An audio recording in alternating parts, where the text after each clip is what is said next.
Hello, hello, hello. Can everyone hear me?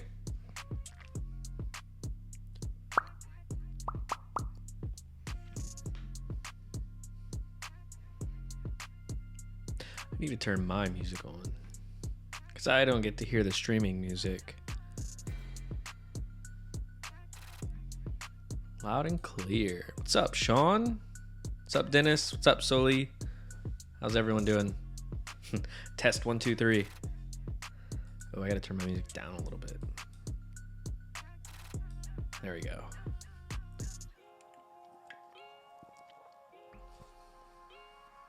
I'm gonna put my mic a little bit farther away this time. I was watching the last stream back and you could hear me crunching on my Cheez-Its.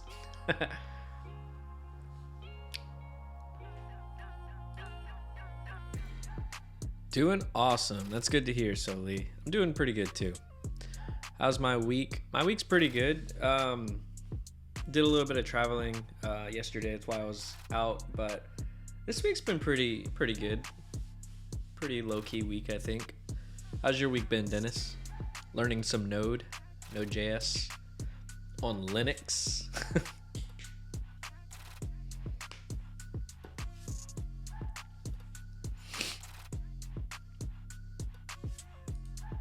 My week was very nice. Good to hear, man. I love a good week. I feel like if your Mondays start off pretty good, you're gonna have a good week. Monday kind of defines the week for me. If I have a bad Monday, I usually end up having a bad week. So I usually try to make my Mondays pretty light or do something fun on Mondays. Spend too much time at the server. No coding, only at work. Yeah, I feel that. Soli is screaming at me again. She said same in all caps. She's talking to me in uppercase.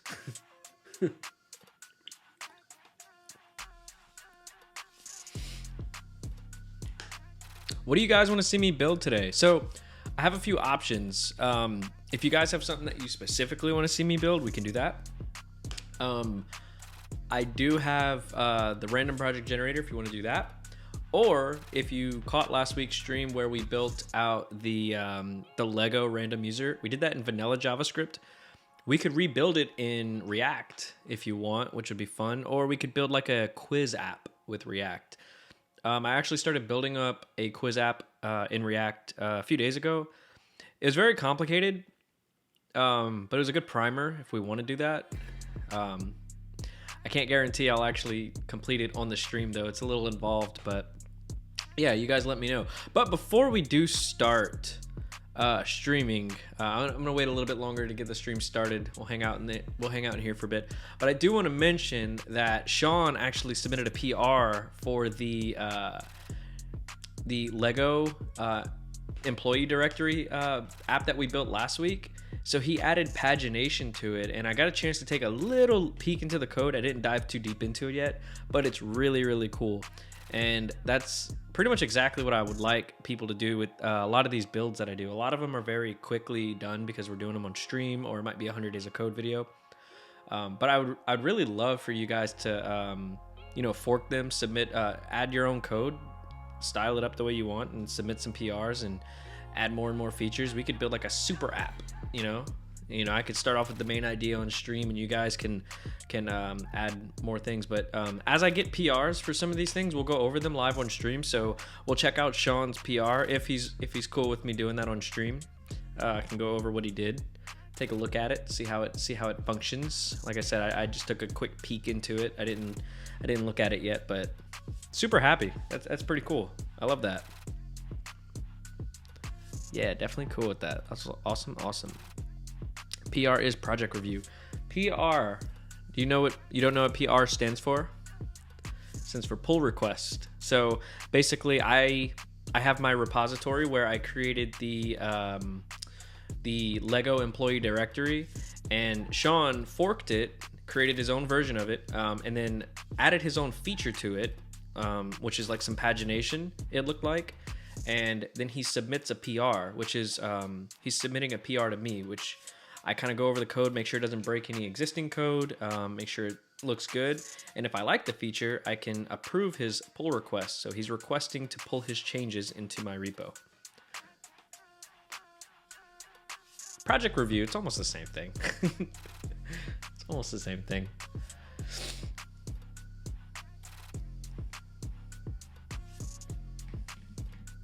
The time thing we talked about. What do you mean, Dennis? What do you mean? What do you mean? What do you mean? I don't remember anything with that. Yeah, a super project would be awesome. I know we have a bunch of people that are in work with Treehouse that are not developers. They're more of like designers. So it'd be cool if we had like some people submit PRs for design updates. Some people did some really cool features like pagination. Yeah, it'd be really, really cool. And if anyone needs help with PRs or understanding how to do them or how to create one or how to get started, just let me know. We could always show you that on the stream too. We talked about Momento.js and the other thing. Yeah, DateFNS was the other one. I haven't looked into it yet. I'm not going to do that this stream. I'm thinking maybe next stream because I have an idea with one of our code adventures that I would like to implement time and dates. And I think I want to take a look at it so I'm not just sitting on stream reading the documentation because no one wants to see me just read documentation on stream. So I'll take a look at it. I'll get a little familiarized with it. And then I have an idea of how I would like to use it. But Momento.js. Let me see what that is.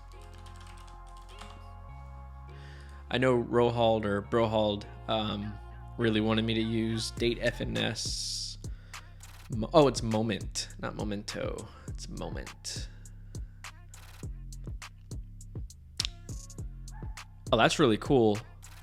I'll not gonna start the stream just yet. I'll share my screen. So it looks like it it's really straightforward. If you want to format a date, yeah. You know what? Maybe I can do both. I can do Moment.js and I can also do DateFNS, and we can compare which one's easier. But not this stream. We'll do it next stream because I have some really cool ideas, I think. So I want to do every so often, maybe once a month, one of the streams will do like a code adventure. It's a relatively new feature to the site. We want to try to get more users learning about it and understanding what it is. Oh, wow. It's very robust. Wow, all these languages too. Or areas, I should say, probably. That's really cool. Yeah, so I wonder what DateFNS. I wonder how different it is. Format, new date. Today is a EEE. Today is a Thursday. Okay, so this, not gonna lie, this one looks a little bit more involved. Not in a good way. Like the other one, this Moment.js actually looked a lot simpler to understand. But like I said, I didn't read any of the documentation for this yet, so. But Rohald seems to like it. Format date, composition in FP. Add 5 years. It's kind of cool. They probably both have their pros and cons, to be honest.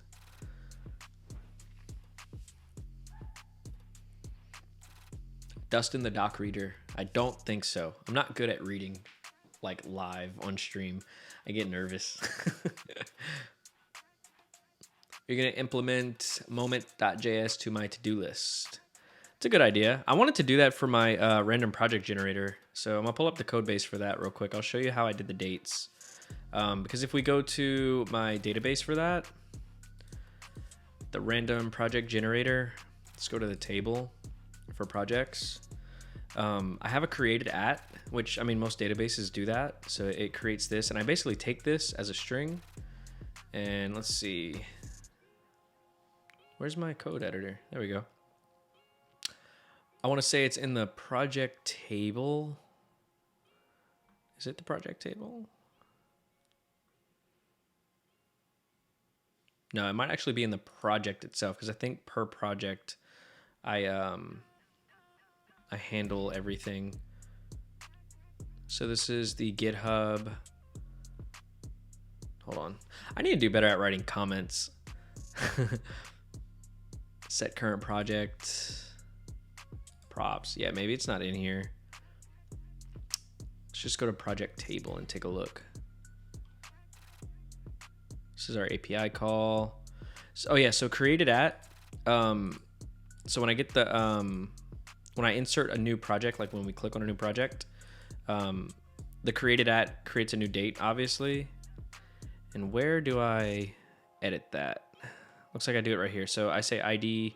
I'm sorry, I say date is new date, and then I format the date. Let's see. So I do date.toLocal string default month long, and then I interpolate date, and then they get the full year. I'm sure I used AI for this because I don't deal with dates very often, and I didn't want to spend a lot of time on it.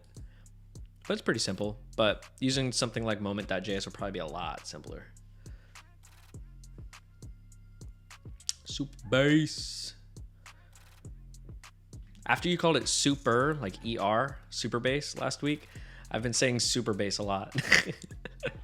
I need to make sure I just say super. Which, by the way, Dennis, I know you had to hop last week. You didn't get to see. But using Supabase with a vanilla JavaScript app was very annoying. I ended up not doing it. We ended up using local storage. I could not figure out how to import something because ES6 modules and all that, it got so confusing. I didn't want to spend too much time on it. I haven't had enough time to look into it, but I do want to look into it off stream so that we can kind of circle back and go back and do this on stream. We'll do that someday soon. Yeah, vanilla is bleh, but we all start somewhere. Gotta learn it. Man, I haven't used jQuery in years. I remember going through the front-end tech degree years and years and years ago, and I actually did so much of my stuff in jQuery, and I got mad after I learned JavaScript that I did everything in jQuery and deleted all my repositories, all my projects from the front-end tech degree, and I redid them in vanilla JavaScript. And now I kind of want to delete those and redo them in like React or something.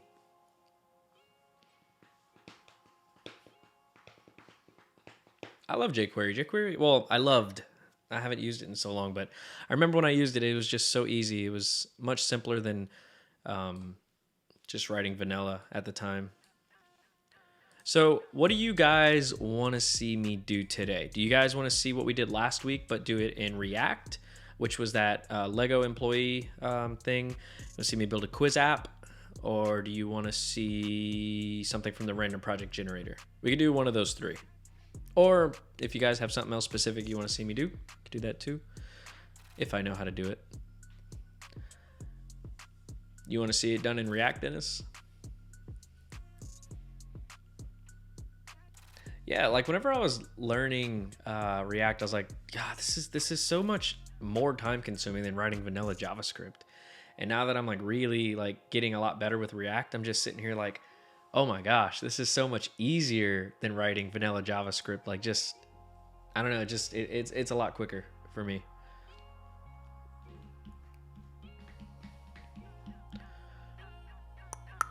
So is that what you want to see, Dennis? You want to see last week's build but in React? I very briefly played around with Vue enough to where I can build like a to-do app forever ago. I'd probably have to look at the docs to build it now. But Vue is really, really cool. I feel like a lot of these frameworks are really starting to mesh into the same thing, just slightly different syntax to get the same things done.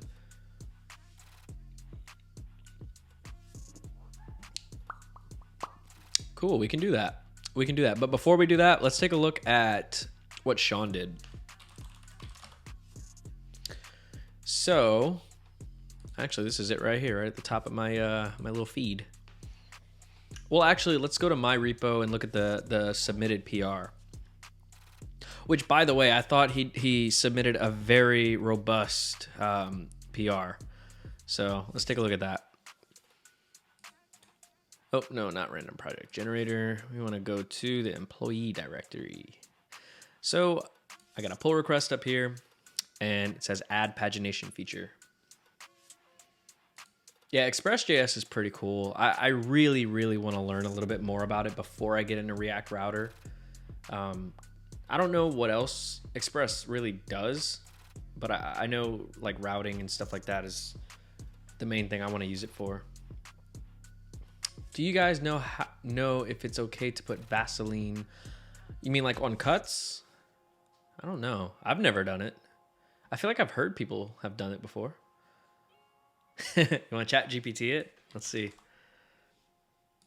Is it okay to put how do you spell that? Vaseline on cuts. It says, while some people use Vaseline, petroleum jelly, on cuts and wounds, it's generally not recommended.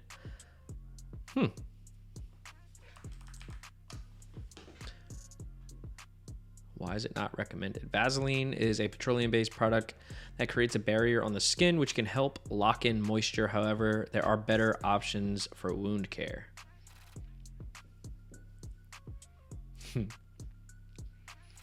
It's important to keep cuts and wounds clean to prevent infection, blah, blah, blah, blah, blah. Do not listen to me. I am not a medical expert, nor is ChatGPT. Read the fine print down here.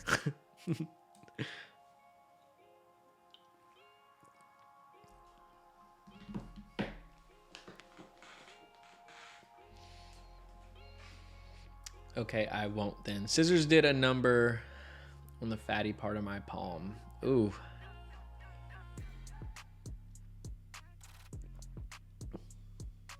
Ooh, Sean's a nurse. Wow, a nurse and a full stack dev. That's pretty cool. Keep it dry and clean. Vaseline traps in dirt and moisture generally. Pretty much what ChatGPT said. Wow. We have a medic on standby, guys. That's awesome, though. For real, that's really cool. Alrighty. So let's take a look at this PR.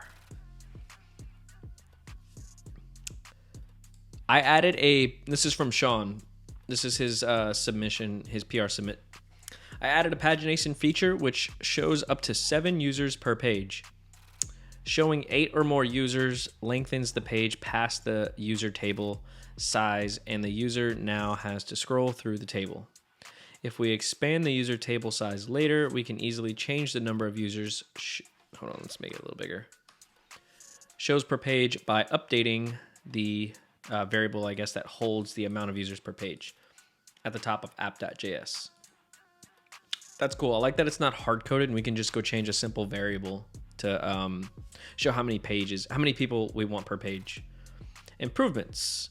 When a user is deleted from the table, the user is redirected to the first page. Oh, so that's some good UX right there, which makes for suboptimal UX. Oh, cool. I just said that. That's awesome. As the project gets larger, it would be ideal modularized components. Cool, cool, cool. Feature was tested on Safari and Chrome. Wow, neat. I like that you included that it was tested on specific browsers. And it looks like you did 3 commits. You added the pagination feature, added pagination and active buttons styling, and then added pagination div UL. Actually, I read them backwards. I think it's the other way around. That's really cool. Really, really cool. So let's take a look at this. I'm gonna go to code. I'm gonna just create a code. Actually, no, you know what? Let's Sean, how can I pull this down? I haven't done checked out PRs on GitHub before. We used to use Azure, and I used to do it on Azure, and it was very different from this. Oh, I guess I would just do this inside of my my project, right? GHPR checkout. Yeah, let's do that. You haven't done a PR before? Well, we'll do it together. Let's see. This is the first time for me too with GitHub.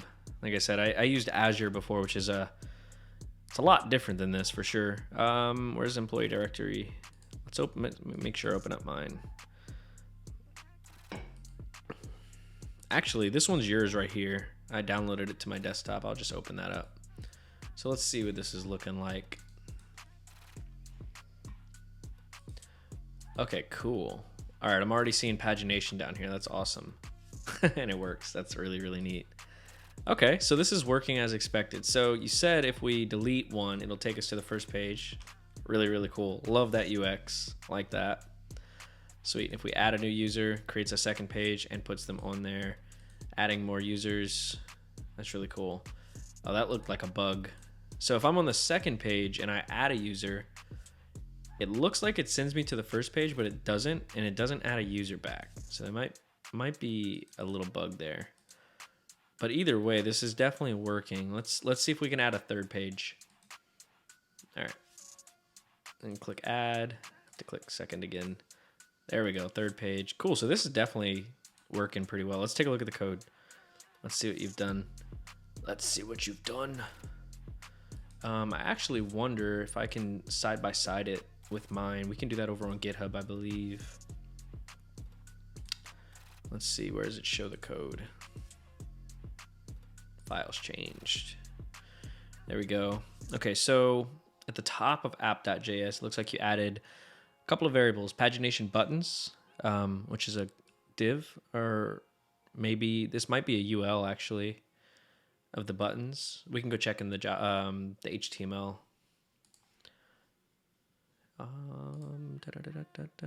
Pagination buttons. Yep, UL. Cool.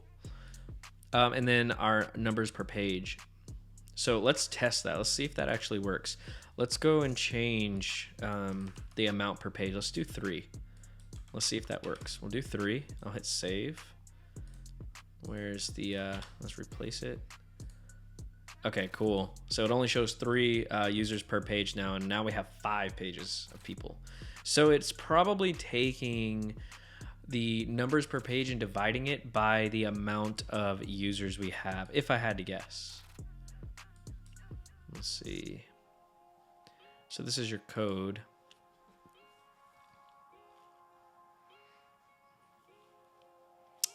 Add pagination for user list. Actually, let's go back to GitHub and look at the differences. Okay, cool. So under the create li function that I believe I did last week, you added, or actually no, you removed my function, which makes sense because mine just appends it directly to the page. And you added, well, no, I think this blue is, oh yeah, this blue is what you've added.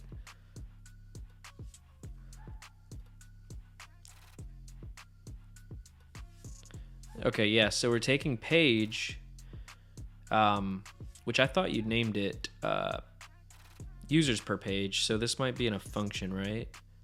Yeah, function that takes a parameter page. So I guess when you call it, you pass in that variable. So you're basically taking the page. Where was it? Where'd it go? And multiplying it by users per page.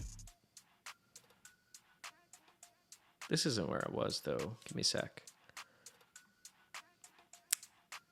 Yeah, so you're creating the number of buttons by rounding. Well, it's not rounding, but rounding up the list array.length divided by the users per page. That's pretty cool. I haven't built pagination in a while, but that's kind of how I used to do it. Ooh, I haven't seen this done in the wild before. The before end.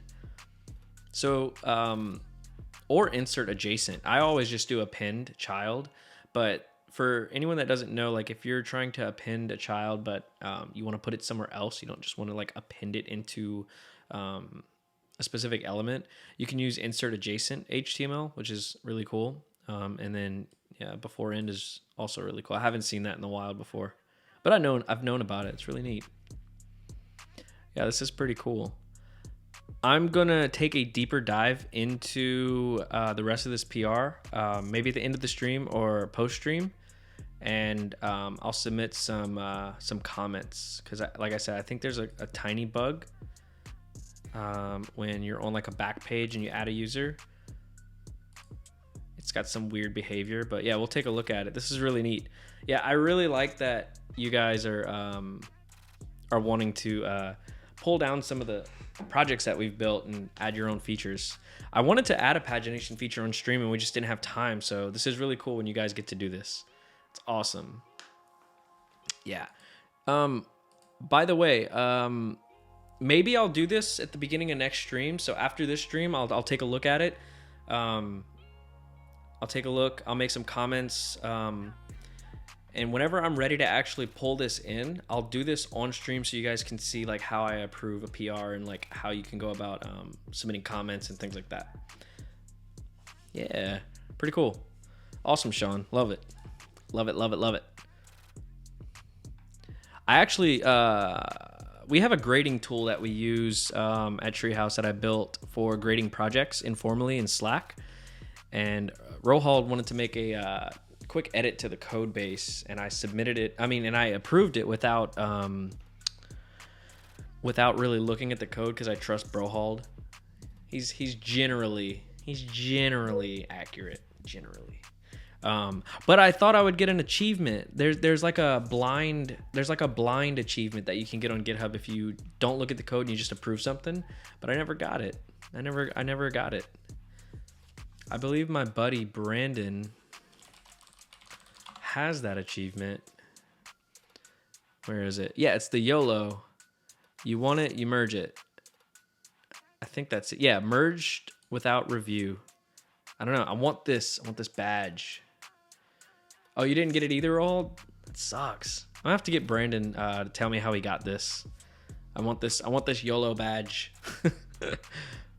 Dang, shout out Brandon. He's been busy. Look at all these commits. We need to get him in the stream one day. He's always so busy on Thursdays, though.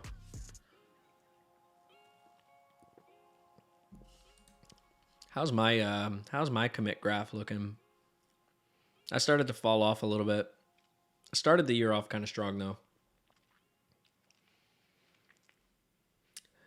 Dennis, what's your GitHub? Let's go see your commit history. Let's see what your your contributions are looking like this year. Because I was actually trying to, I was getting competitive with you. I wanted to see if I can get more, but I've got 183 so far this year, which is pretty good. We're only in the third month. I'll go find it on GitHub.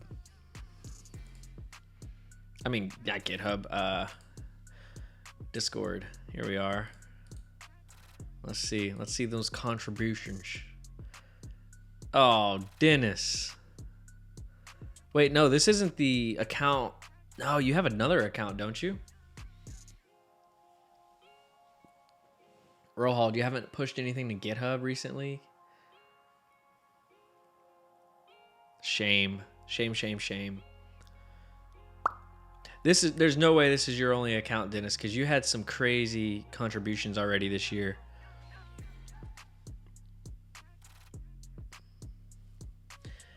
You'd have more if you weren't so mean with the commit comment. The commit. I think that PR the other day was the only thing in 6 weeks or so. I thought private commits show up in the contributions too.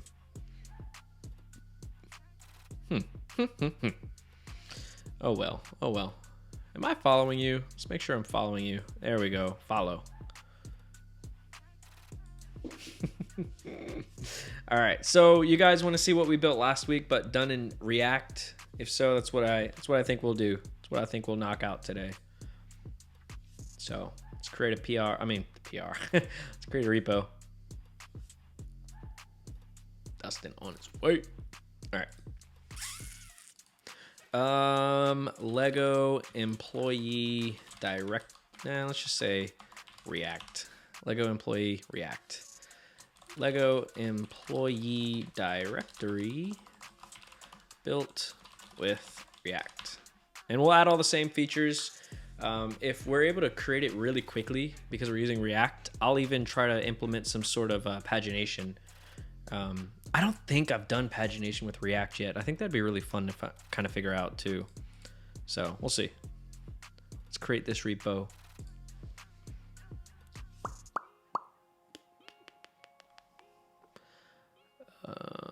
Code. Let's copy this down. Let's get to building.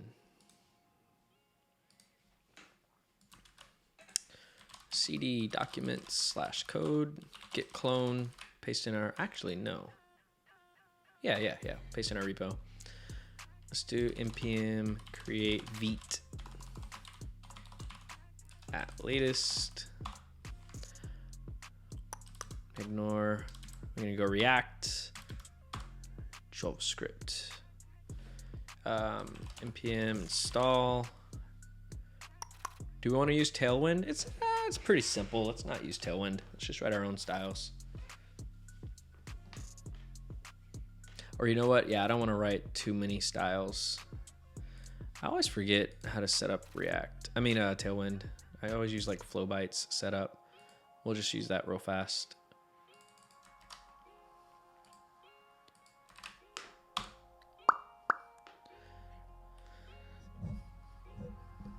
I think what I'm gonna try to build off stream or maybe even on stream one day is some sort of like online form, kind of like the project generator.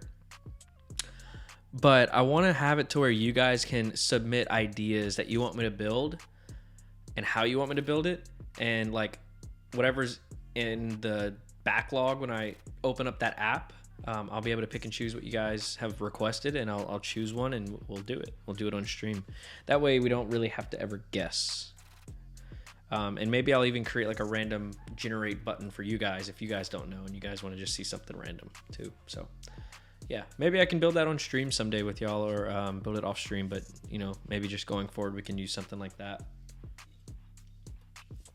A React version will be cool. I was having some trouble with the vanilla JavaScript because the ES6 module syntax errors. Yeah, I haven't built much with just vanilla JavaScript in a while. Last week's stream was the first time, and I was having so many issues when I wanted to use Supabase for the database instead of local storage because of the ES6 module syntax. I hate it. It's like I avoided React for so long, and now I don't want to build anything without it. It just makes things so much easier with React. All right, let's set up our config.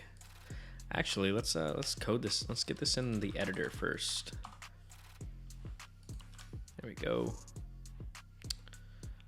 Oh no, that's my whole directory. Hold up. CD, where is it? What is it called? Lego employee React. CD Lego employee React. Oh, did I misspell it? It's right here. Oh, I'm inside GitHub profiles for some reason. CD Lego employee React. All right, code.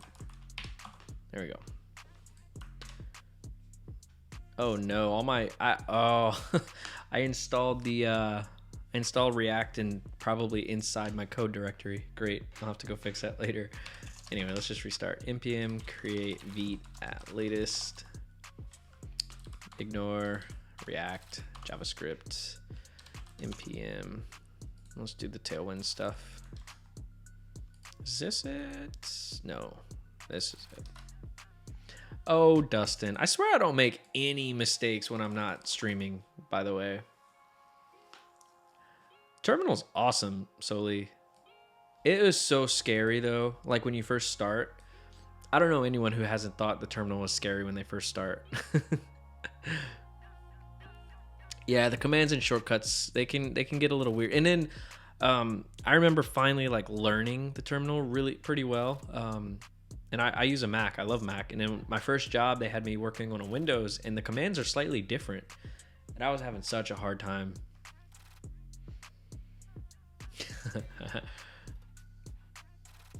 Yeah, it's crazy. But the terminal is definitely worth using for sure. And you don't have to be a power user right off the bat. Just use it enough to kind of get by.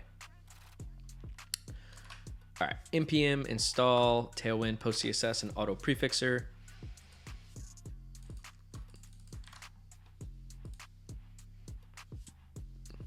Why? You know what? Let's just open this. And we'll close this like this, and I'll set up the windows once everything's kind of going. All right, we're gonna set up our configuration for Tailwind.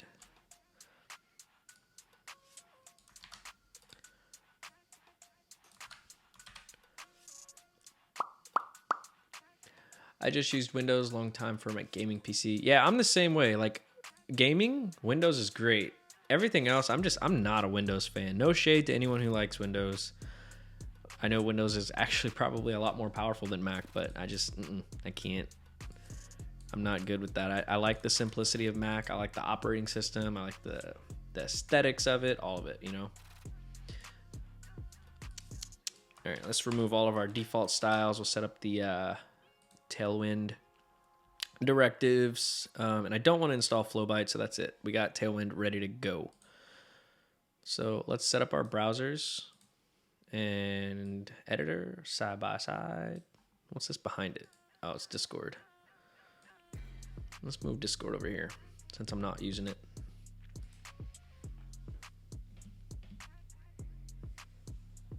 But through my company, I just use Mac. Yeah, Mac's the way to go for sure.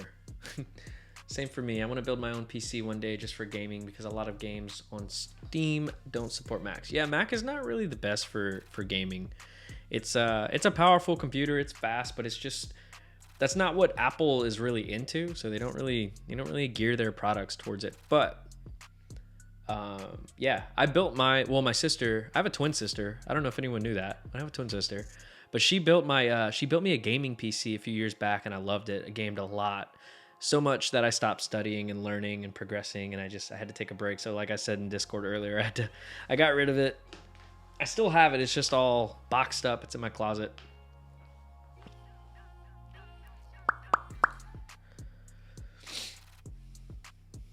Yeah, really. She's my best friend actually. We're super close. Okay, so let's spin up this server. Let's see if everything's working right. Run npm run dev. Let's open it up in the browser. Sweet, we have our app. Let's remove all this unnecessary clutter. Let's start fresh.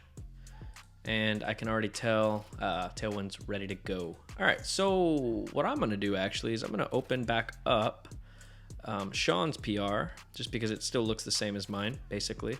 And I wanna see what this looks like in the browser, so we'll build this from scratch side by side. And like I said, if we got some time towards the end, we can do the pagination, but we're not gonna start off with the pagination. So we're gonna rebuild what we did last week but this week we're gonna use React. See how much quicker it'll be.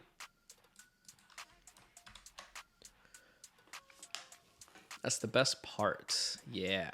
And we're basically the same person. She's just like me. She is a huge gamer though. Huge gamer. All right. So let's break this off into sections. We have this top section. I guess we can call our header, and then we'll just call this this bottom section our users. We'll keep it pretty simple. I don't think we'll create like a folder or anything for that. So we'll just keep it simple and create just a couple components. Well, you know what? Let's just make a component since the header is really just an input and a button, and then we can add this later. Oh, that'll be fun. The search feature I haven't done in React before either. I wonder how much different that'll be. I've built the search zillions of times in vanilla JavaScript, but never React. So, but yeah, we'll just start off simple. This is the entry point to the app. So let's set this all up. Let's do class name, and we'll set height, 100 view height. We'll do BG. Do y'all want to do a dark mode for the React version, or do y'all want it to look exactly the same as what we did last week, which is what's up on screen now?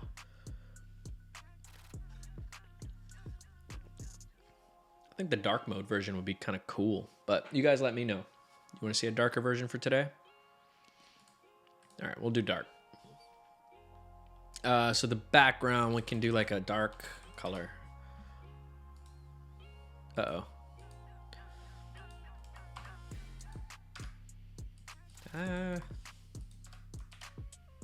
Cool.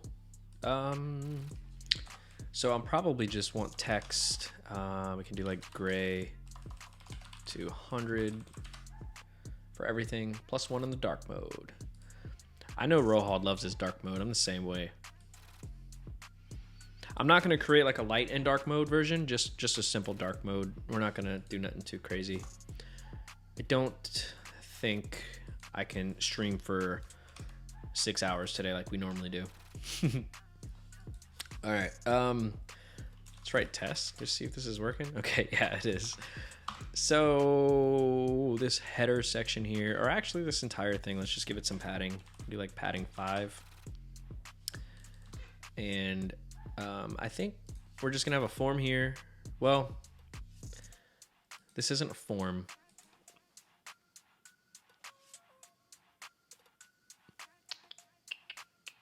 Yeah, we'll just set up 2 separate containers. So we can have a container for this header that's gonna have an input. We can do a type of text. And then we can have our button. The button says add a new user. No, it's not. What do you mean, no, it's not, Dennis? What do you mean, no, it's not? All right, do class name. Let's add some padding. You know me, I like adding padding to everything.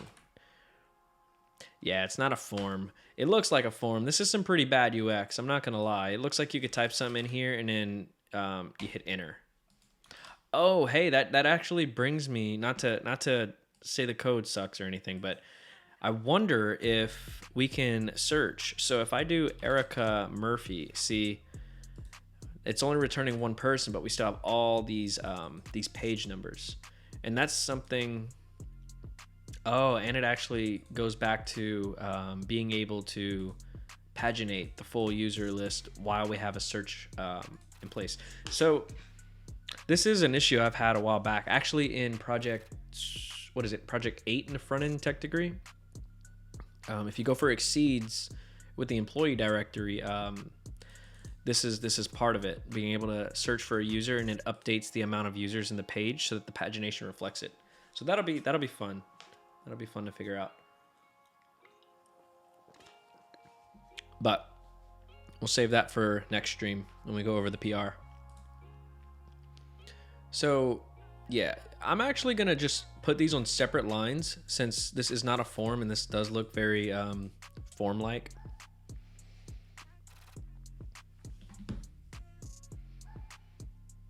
That's why I don't go for the front end tech degree. Front end's awesome, dude. I loved it. I'm glad that was my first one, for sure. All right, so button, I'm gonna do a class name. First off, we'll do block, put it on its own line. This right here, let's just do a,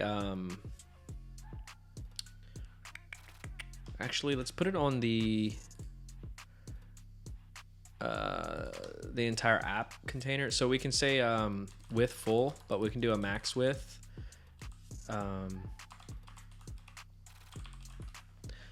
Is that right with the dash? Yeah. All right, and we can say margin auto. So I think it'll keep it center, but yeah, now we got this weird color stuff. So let's actually take this out. And we're gonna put this on that. So yeah. But I would have to do that for every single child of our parent here. So let's copy this, not cut it. Let's copy it, paste it here, and we can remove these, and we'll just there. So now we have our this first div here is our entire application. The second div is our wrapper. Its only function is to keep everything centered with a max width of 500.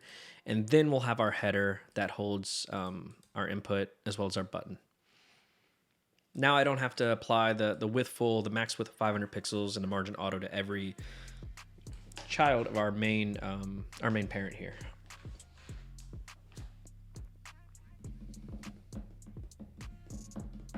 I think Dennis was in a tech degree, or I think he's actually currently in a track.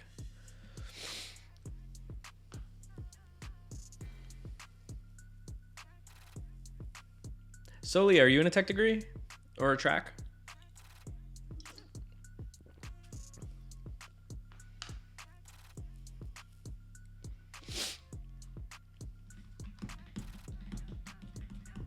Who in the chat has done a tech degree or is in a tech degree?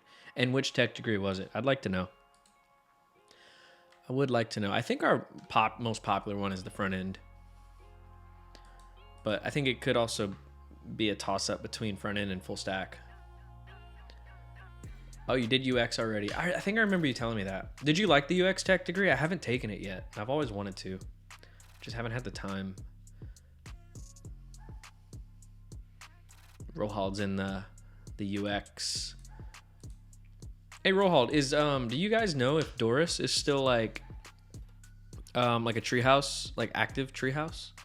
I remember her. I remember she really liked that UX tech degree. I think she was one of the first moderators we had that like went through it and finished it. You loved the UX tech degree? Yeah, I definitely want to take it. Dang, Rohald, you did all of these already. So the UX is your last tech degree. You're going to be all tech degreed out. We're going to have to create a new tech degree for you. Dennis said, I had finished the JavaScript basics track, but I don't want to go into JavaScript full stack track because of Old Express with Pug. Pug is still used. Oh, what's up, Laura? Sneaking on in here. Laura did the FSJS full stack JavaScript, but wish she started with front end. Yeah, I actually started with full stack, and I was like, I didn't know anything about code yet, and I was like, whoa, this is so confusing. I feel like I'm not in the right place. So I got out of that and I went to front end, and I loved it. And I feel like if you don't know anything, you're definitely starting from scratch. Front end's your best bet. It's a lot easier of a learning curve, and you can kind of see if you got what it takes to learn how to code. And it's the less headache option for me. I love how Laura just pops in, doesn't tell nobody hi.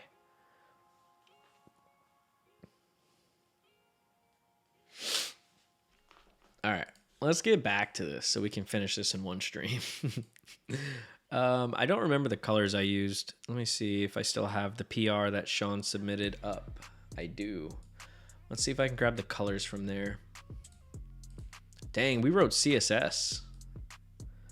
I can't believe we wrote CSS for that.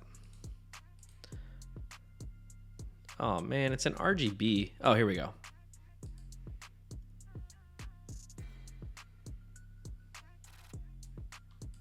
I'll just copy that over. Sean finished the full stack JavaScript last month. Oh, congrats.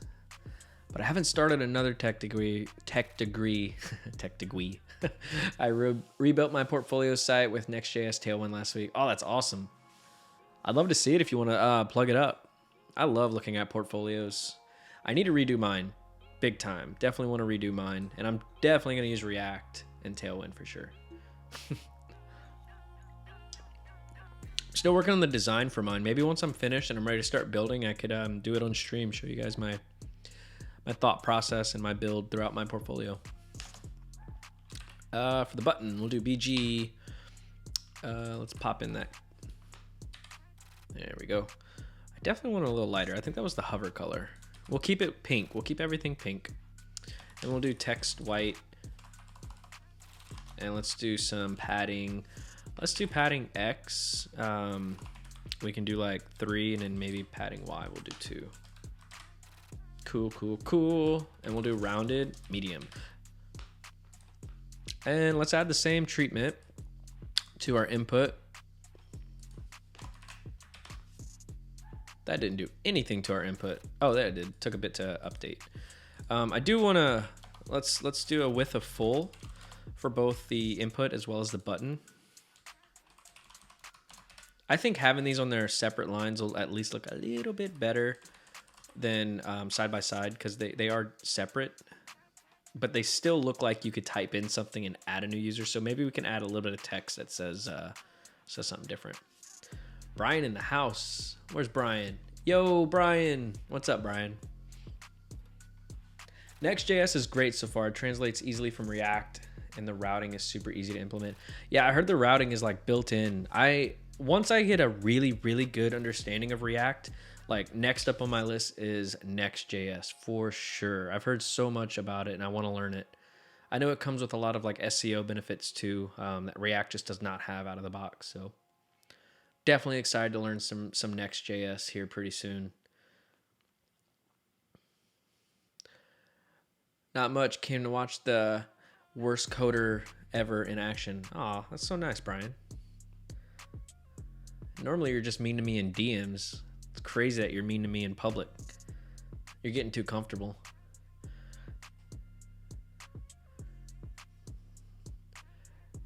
Haven't changed my Bitmoji placeholder images. I'm still deciding on what and how to style it.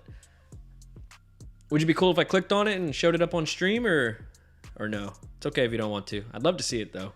I can save it for later if you don't want to.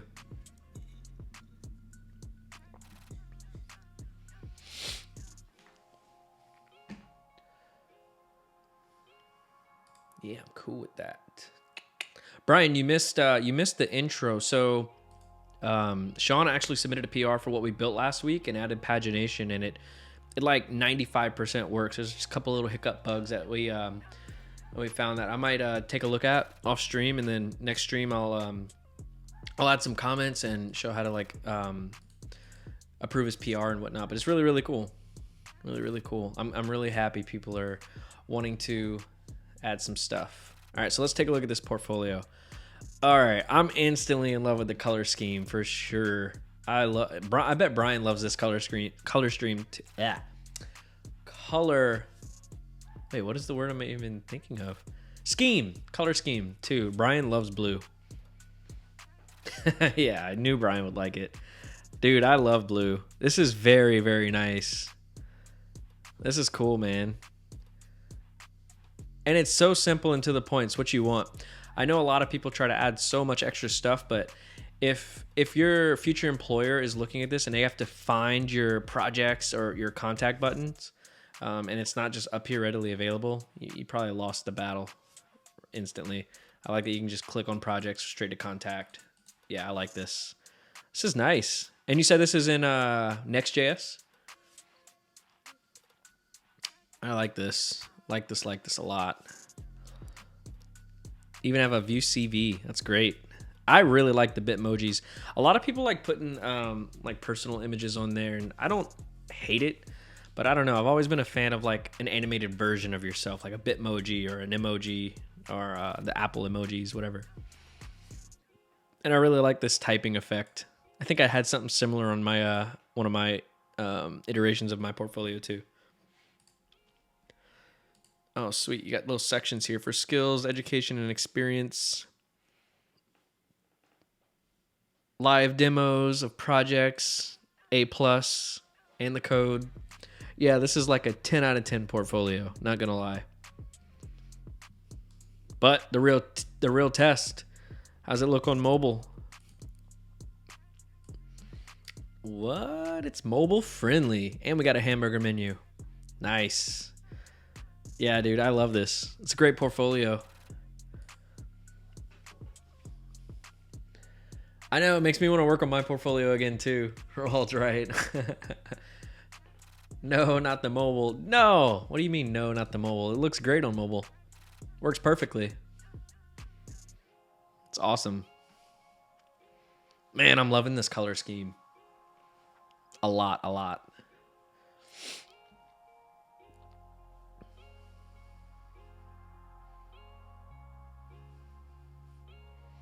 Hey, I'm glad you're liking it. I see Dustin is also using it in his VS Code. What are you talking about? How far up do I have to go to see what Laura's talking about?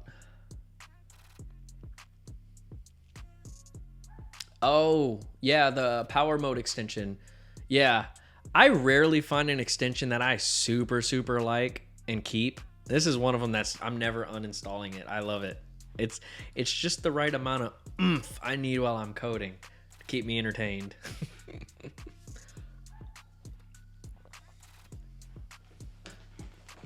Yeah, Sean, it looks awesome, dude. I might actually go work on mine again instead of just putting it off to the side like I always do. You've given me inspiration. Okay, let's get back to this or we're never gonna finish it. All right, let's give it a margin top for that button. Do like margin top 5, get a good bit of spacing. I lied. Let's do like a margin top of 1. And I'm gonna add a little bit of disclaimer text above it. We can say, to add a new user, click the button below. Something simple. And we're gonna make it a little bit smaller. You can say class name text small. And also let's do a color of zinc 500, make it a little bit harder to see. Why did that not work? Can I not do? Oh, I think it's text. Yeah, text zinc 500. I want solely to create a mock-up for my portfolio. Yeah, me too. Dennis, you're gonna rebuild my Lego with Express? Don't rebuild it. Go fork it and add your feature. Add your feature to it. Then I can review it live. All right, so this paragraph tag, we're gonna add some margin top to it. We're gonna do margin top of like maybe 6. There we go.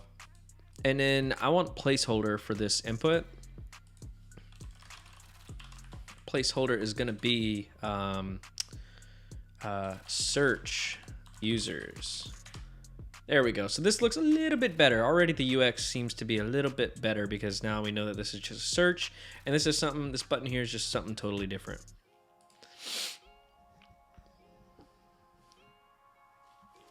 Love it, love it, love it. All right, so yeah, let's go ahead and just build out hard code some of the users in here like we did last time, and then we'll implement it in React. Let me close this down. So let's see where this shows up. Okay, test. So I think what we can do here is we can say users. We'll have a UL. Yeah, we'll have a UL, and inside here we'll have our list item of users. And what did we have? Okay, we had an image, a name, a location, and a delete button. And I think we can fix this up in our new React version here. I think we can make this look a little bit better. Let's also put this inside of a container so that we can put a header on there too. For now, we'll just have an empty div. We'll pop this in here, and we could say something like an H3 maybe. And we'll say users in our, or let's say Legos in Lego people in our toy box. There we go. Lego people in our toy box. Great. All right, so this container here, let's start adding some classes. We can do margin top. Let's put a bigger margin top. There we go. Honestly, that might actually just be it. That's all I need. Yeah, and everything's gonna stay centered thanks to that class we set up earlier. This parent right here.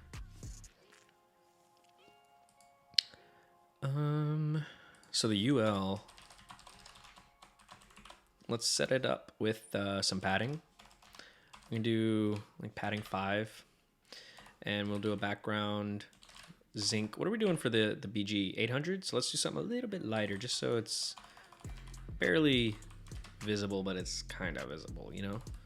I'm gonna do a margin top of like 2, and we'll do rounded medium, keep it consistent. Cool, so all of our users are gonna be in here. So let's create a user.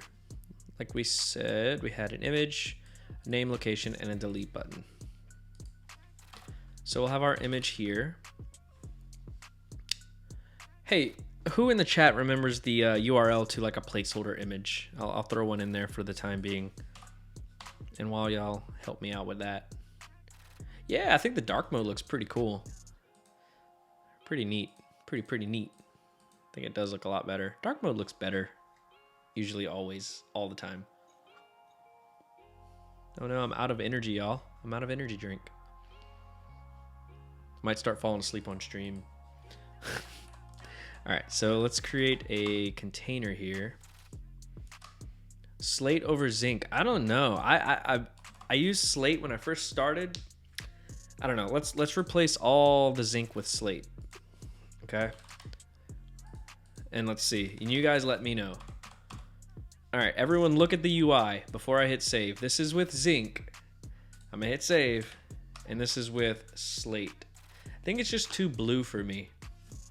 I don't know. I really like the dark grayness. But what do you guys think? Whatever you guys want, we'll use. It's currently set to slate. Brian says slate's too blue. Dennis is for the slate. Maybe not with the pink. Okay. Oh, man, we're like... Let's see. Dennis, Rohald, and Soli like slate. Me and Brian both hate it. All right, so now it's tied. All right, Sean, if you're still here, what is your deciding factor, slate or zinc? Because we got 3 people wanting... Sean's colorblind. Oh, man. All right, so me, Laura, and Brian like zinc. Soli, Dennis, and Rohald like slate. We need a deciding factor here. Who's gonna figure it out? Hold on, wait. You know what? We'll write a function for this. All right, function zinc or slate.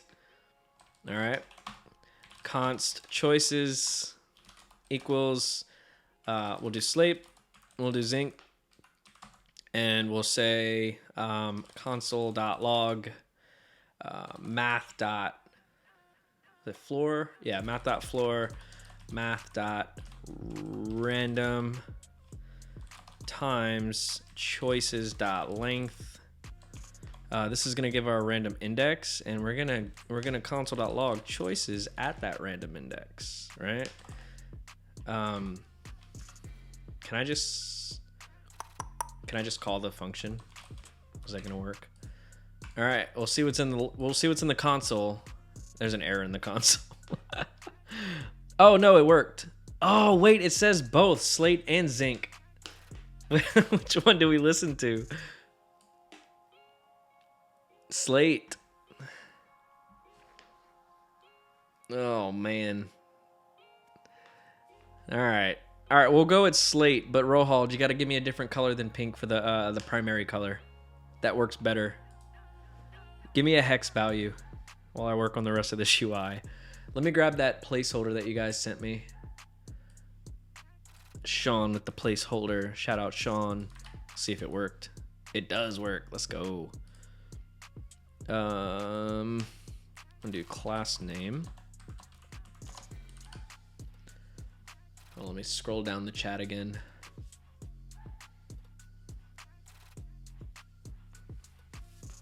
You guys can use the Twitch poll feature. I didn't know you could use a poll. How does that work? I don't know how that works. We're learning how to use Twitch the right way. Slate comes before zinc. Yep, Dennis is right. So we're gonna use slate, even though I don't like it. We're gonna use it, but I'm waiting on Rohald to get me a good color for the primary, because pink is just not cutting it with all this blue. Dang, JavaScript function really stabbed me in the back there. All right. But Dustin. But what? What did I do wrong? Are you going to yell at me, Dennis? You do first slate into the array, then zinc. Yeah, but that doesn't matter. So if I like refresh and go back, it says slate, but let's refresh. Slate. Then this time it's zinc. Then next time it's slate. It doesn't matter. This is the console.log is coming from app.jsx, which is where it's coming from, and I think this install hook is just, I don't know. I don't think it matters. Yeah, we're choosing a random value from our choices array. Yeah, JavaScript really did me dirty there. I really was hoping for some zinc. Easier on the eyes for me. Less blue. Oh well, no biggie diggy. That's fine. All right, let's do size. Is that what it is? Size. I can't type. Okay, kind of worked.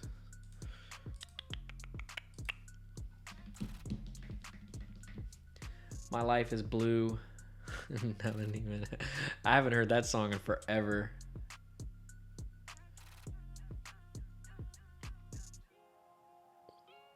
All right.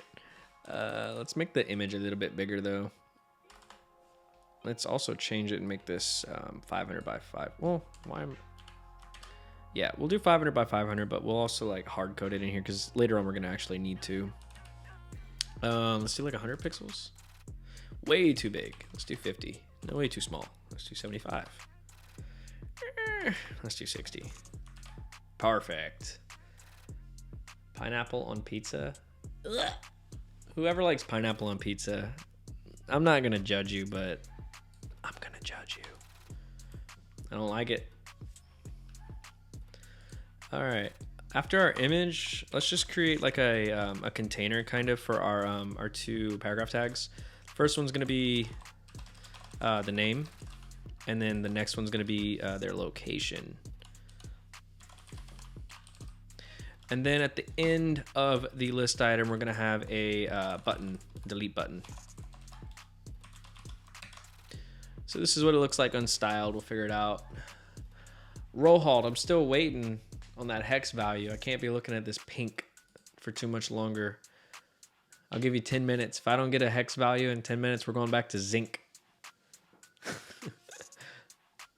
We're doing this again. Laura has joined the chat. Yeah, when Laura gets back, we're gonna ask her if she's still here.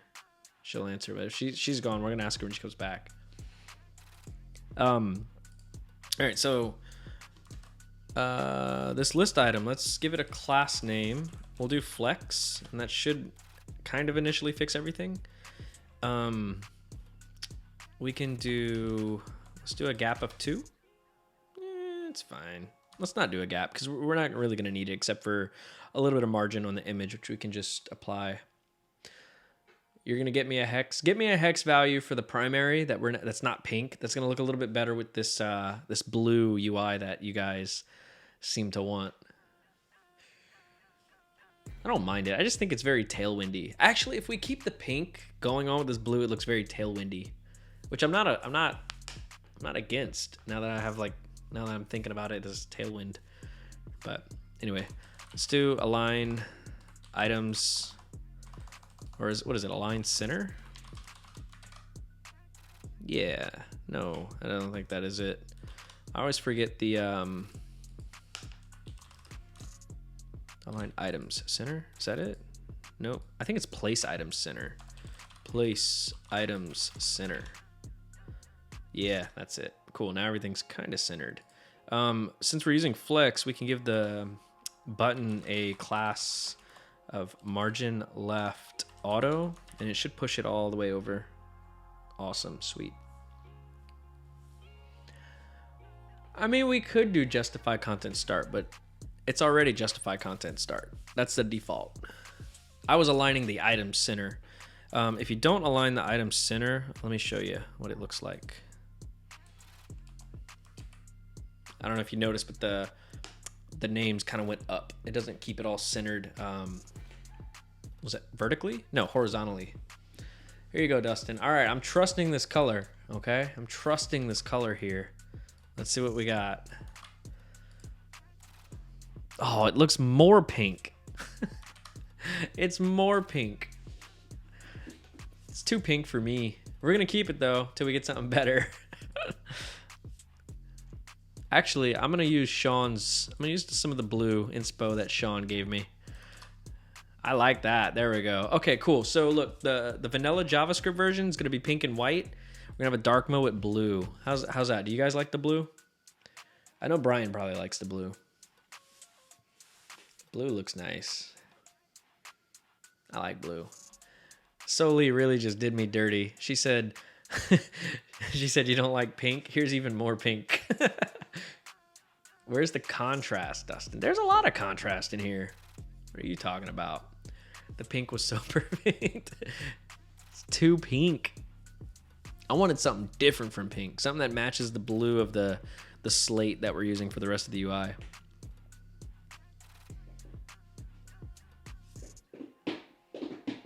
If you guys want a different color, let me know. I'm going to take a very, very quick break. What does WCAG say? We're not going to go there. We're not going there. They say my contrast is beautiful. All right. I'll be right back, guys. Give me about 2 minutes. 2 minutes.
I'm back. I don't see any hex values, so we're keeping the blue.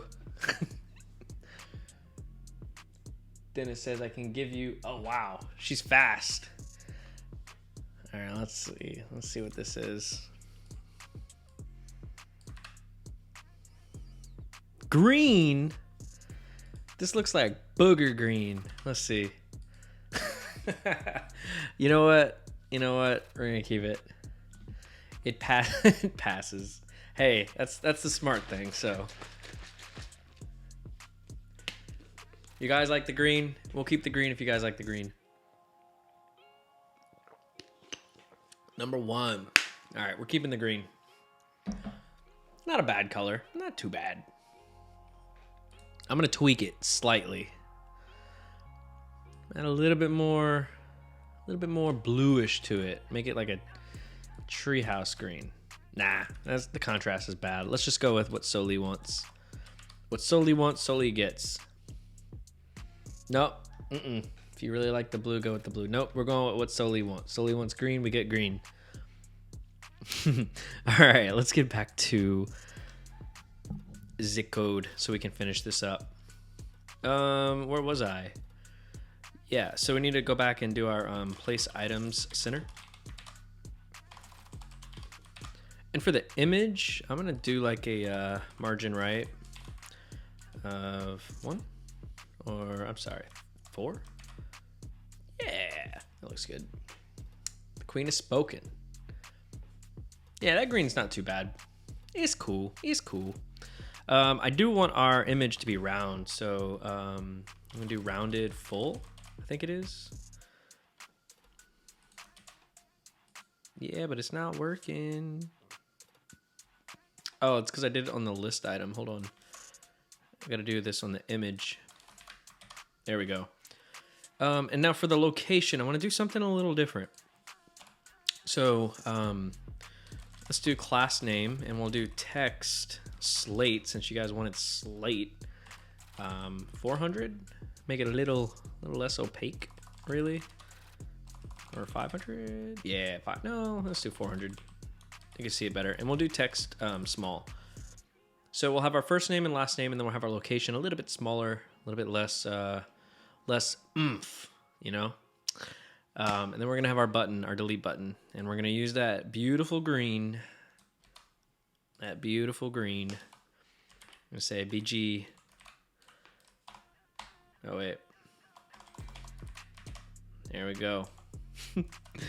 Let's do PX3. We can do PY2. Kind of keep it consistent. And we'll do rounded medium. Cool. So this is what it's looking like. Let's copy down one of these list items. Okay, cool. So we definitely want to add a little bit of gap. So what we can do is we can say margin bottom instead of gap, because we're not using flex. Or can you still use gap without using flex? Let's see. We'll do gap 2. Yeah, no, you can't. So we'll just do a margin bottom of like 1. I'm sorry, 3. 3 looks good. Cool. So this is what our UI is gonna look like. I think it looks pretty cool.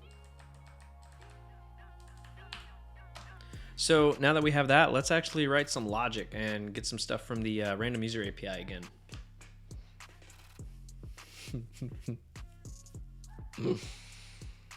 We do need some hover effects though. So for our buttons, let's do hover BG. And we'll copy down this exact green and we'll just make it a little bit darker on hover. Like that. And we'll say duration to 100. I'm gonna copy this on over to the button up here as well. So now we hover, we get the darker green. Travis is in the chat. We don't need logic. Yeah, we need logic. I'm about to kick you. You're already causing trouble. I wonder if there's a record for how long you've been in the chat before I kick. Travis would get it. Okay, cool. Let's go ahead and remove one of our LIs because we don't need it. We're also not going to need the first one, but I'm going to use it as a reference while we're building out our app. I'm going to do something in the CSS because it's bothering me. See all the spacing at the bottom? It's not the same on the top, and that's mostly because the list items are getting a margin bottom of 1. And row halt, if you know how to do this in Tailwind, let me know, but I'm going to go ahead and do this in the CSS. Let me give a class name to our UL called user list. And I'm going to go and say user list display none just to make sure it's targeting it. But it only works if I spell it right. Okay, cool. It's working. This is looking pretty sweet. Yeah, so we're taking what we built last week, this in vanilla JavaScript, and we're doing it in React this time. And I had a really awesome color palette going, but everyone changed it.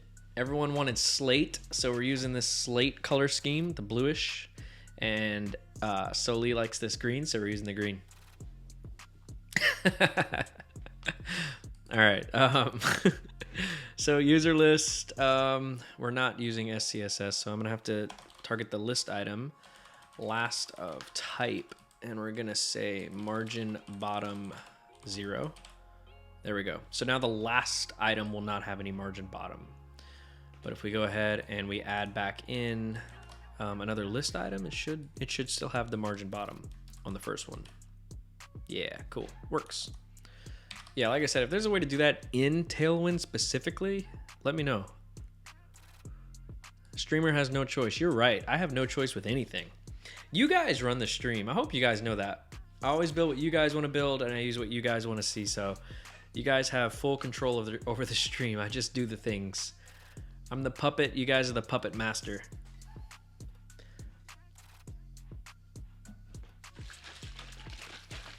But it's cool. It's cool. I like that. Because if I do everything I want to do, I'm not going to learn anything. You guys challenge me, which is awesome. All right. So let's start building this out. So when we click the add new user, we want to ping an API, right? So let's figure out how we're going to do that.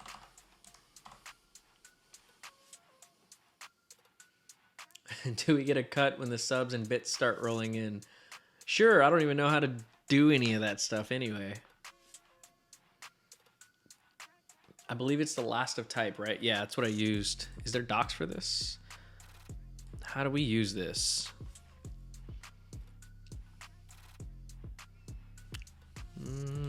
Let's look for last of type. Here we go.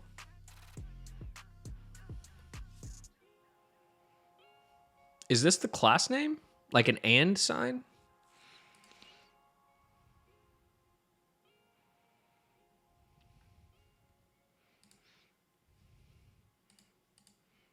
Oh, okay. So you just use last of type with a colon. Okay, so let's go ahead and delete this margin bottom of 0.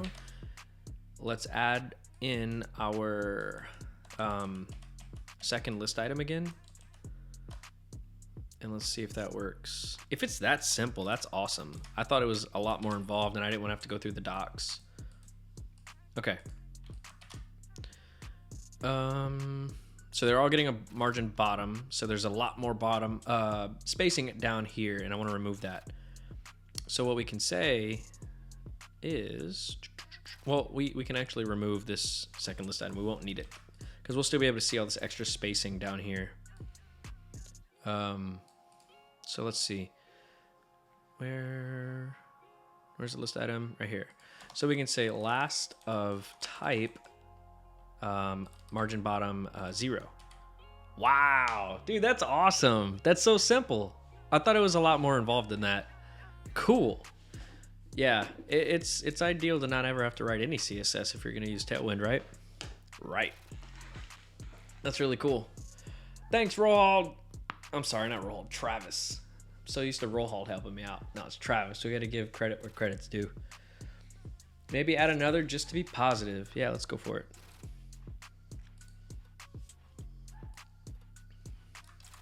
Oh, I deleted it. You know what we're gonna do before we start writing logic? We're gonna commit these changes, because we all know I love to accidentally delete code. Committing to save myself a headache or two. There we go. We're gonna push. Very sage. Sage? Sage? I do like commits. I just don't ever think to commit while I'm streaming for some reason. It's like, it's just not there in my head to do it. Not only does Dustin not like commit, but he doesn't like comment either. I know. I do like that Sean, I was looking at the code that Sean did in his PR, and I like that he added a lot of super helpful comments throughout the code, which is something I don't do. I don't do it on stream. I add tons of comments in my own work. I just, like I said, when I stream, it's like I have a different brain. I forget a lot of things. Okay. Let's go get that URL. We'll do randomuser.me, and we're gonna copy this little endpoint right here. And that's all I'm gonna need.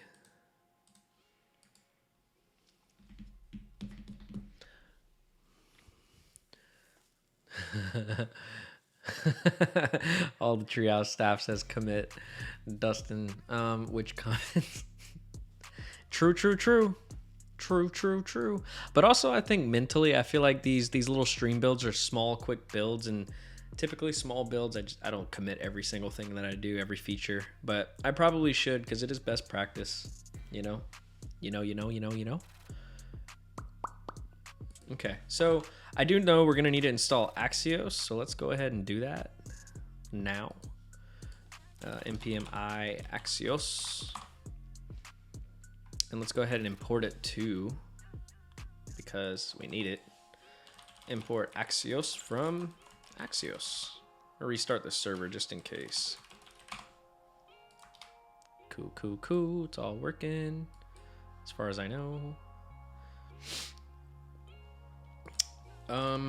So let's do an on click for our add button up here. We'll say on click.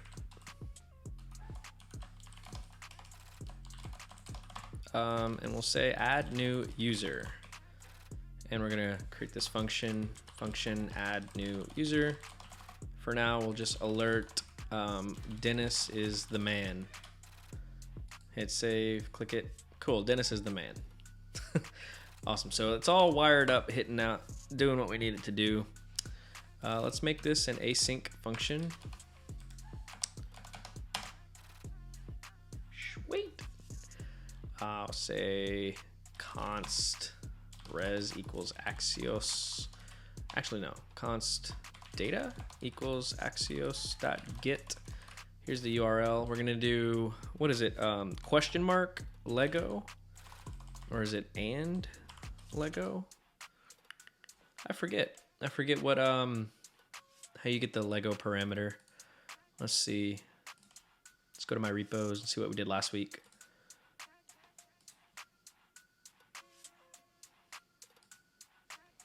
Let's see what that API call looks like.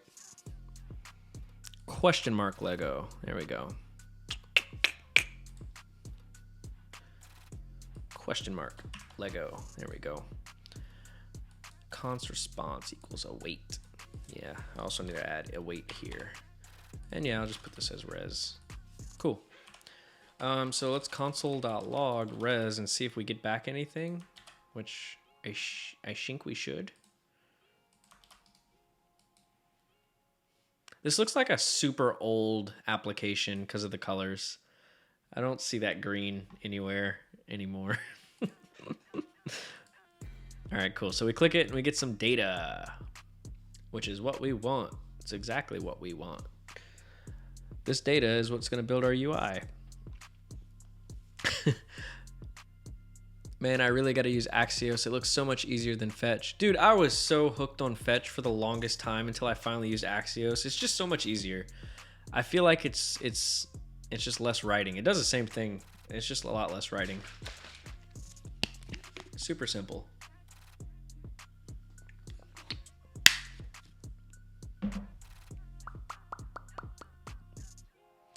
What is Axios? Let's go see. Oh, that's a news thing. Axios. There we go. This is Axios, not that. Axios is a promise-based HTTP client for Node.js. There you go, Dennis. And the browser.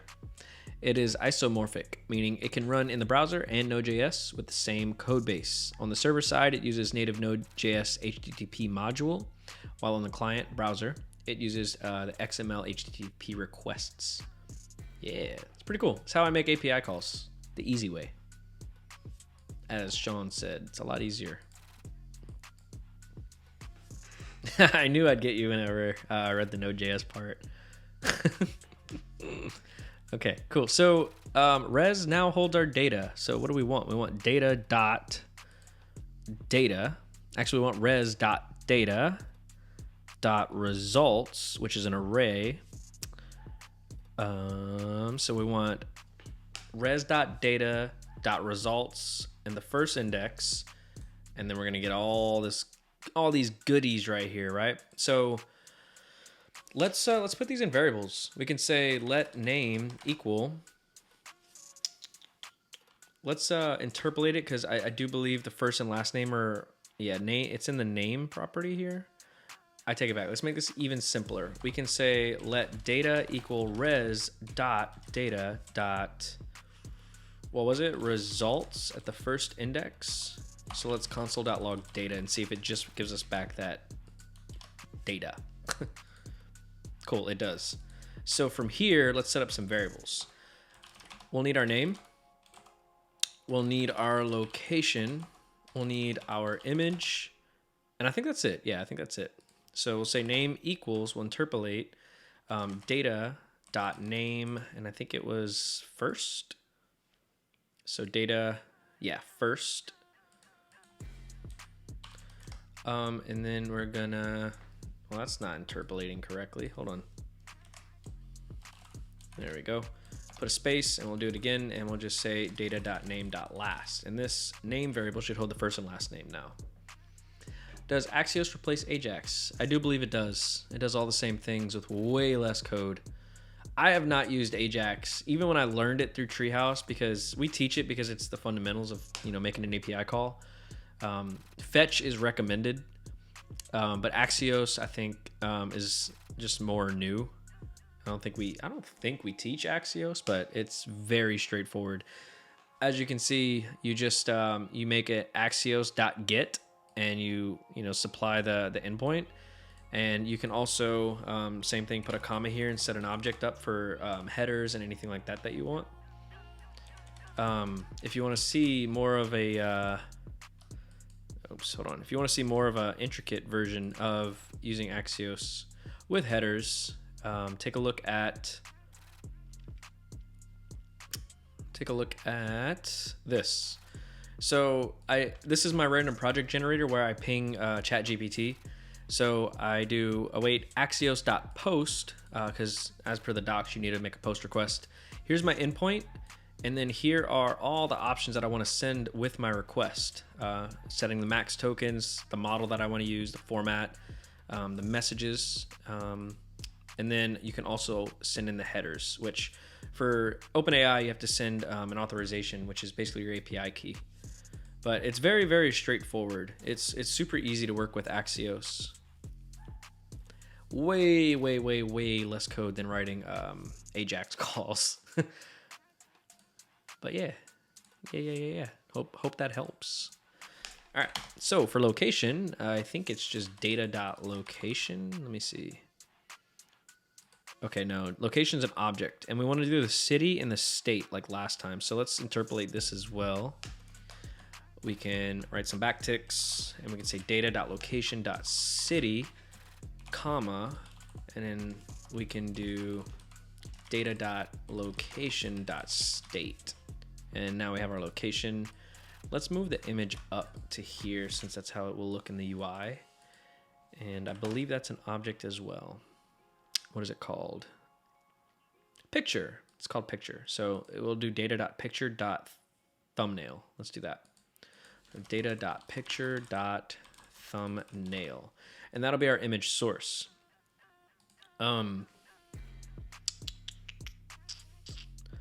Yeah, I think that should be good. So let's set let's return all of this as a user in some state. Yeah, I think that'll be good. Import use state. Yeah, Ajax makes my brain hurt too. The syntax for using Ajax is just so over complicated. I mean, I think that was pretty much all we had back in the day. So it is what it is. Fetch made it way easier, and then Axios made it even easier.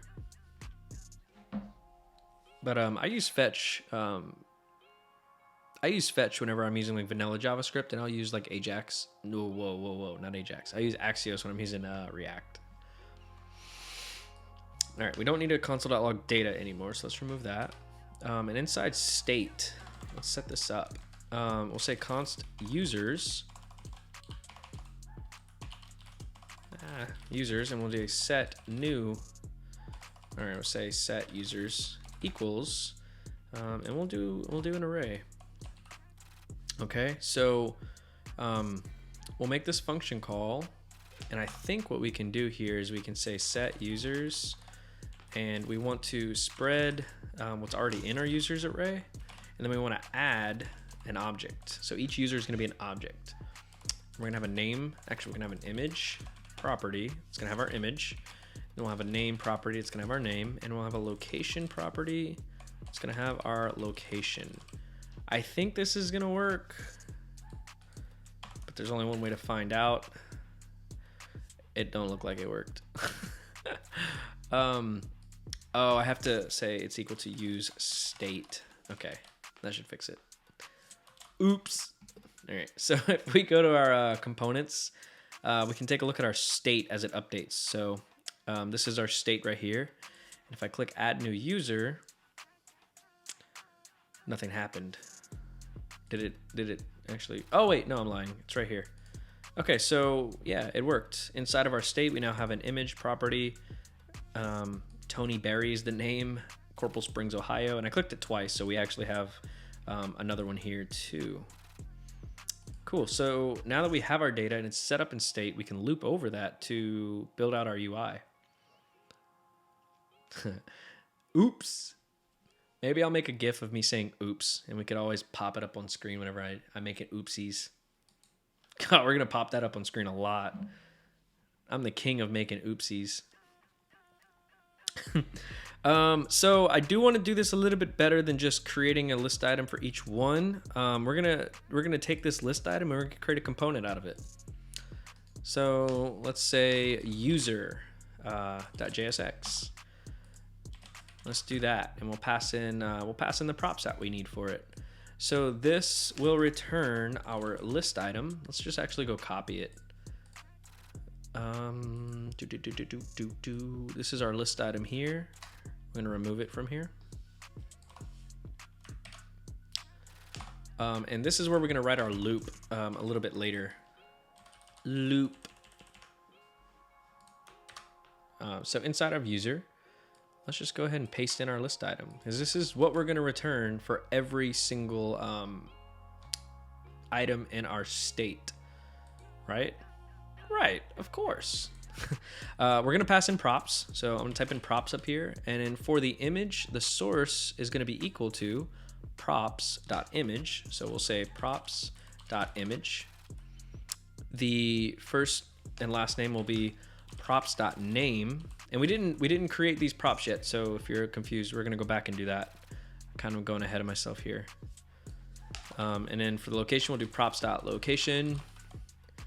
And I think that's it. Yeah, that's all we're gonna be doing. So inside of here, we're gonna loop over everything that's in our users array, right? Of course. So we'll say users.map, and for each user, and we can even get like the index, so we can set up the key. We want to return user, okay, but we also have to import it.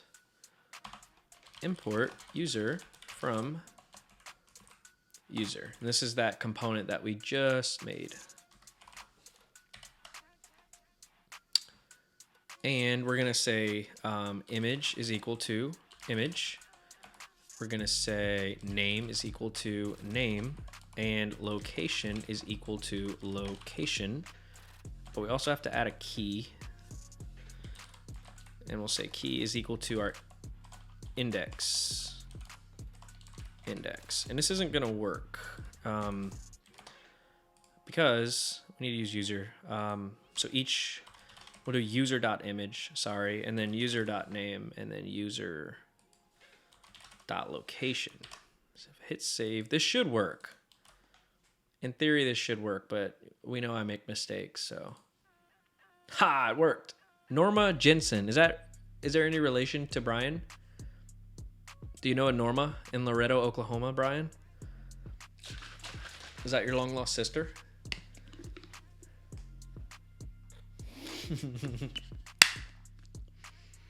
Let's see if we can get Dennis to show up in here. Pamela Stewart. Oh, there's Dennis with the black hair. Jack Bell. Looks just like Dennis. Cool. So this is working as expected on the first try, which is wild. I never get this stuff right on the first try. I guess I'm getting a little bit better at React. All right. Only because... Nah, I'm not going to change it. I was going to change the green because I'm so tired of looking at it. I hate that color. Solely. Why? We're going to keep it, though. We'll keep it. It's fine. All right. Give me a sec, guys. My cat's on my desk. Right in front of my screen. I can't see anything.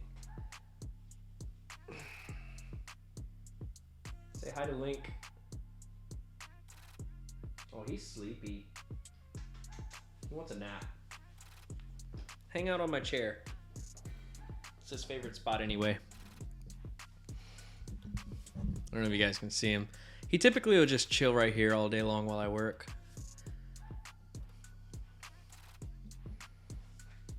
Link boy. All right, what else are we doing? You know what? We can work on this delete button because that's something I've always struggled with. It's super simple to do, but it always just kind of it escapes my brain how it works. So let's see if we can figure this out. Hiya! Yeah, a lot of times you guys can't see like down here, but when he's not sitting on here, he's usually on the side right here, and he's like clawing at the little handle to my chair when he wants me to play. Delete button shouldn't be green anyway. We're just keeping it all the same, but you're right. Let's make it red. You're very right. Let's go to our user. Since we're only going to change it one time because we're setting it up in a component, Gil would be so proud.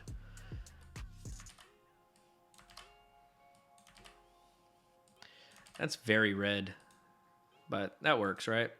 Oh, and it hovers to the green, so let's change that.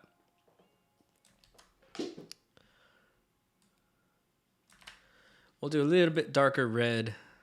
Go like down. It's almost like an orange, really. Let's go more red. There we go. There we go. I think it looks good. Gil says tomato orange. Solely always thinking about the UI. I know, huh? And the UX. Dustin, that's why I work so much better with databases. Just make a few calls and zoom. Person is delete. Yeah, I know. But it's super simple. It's just...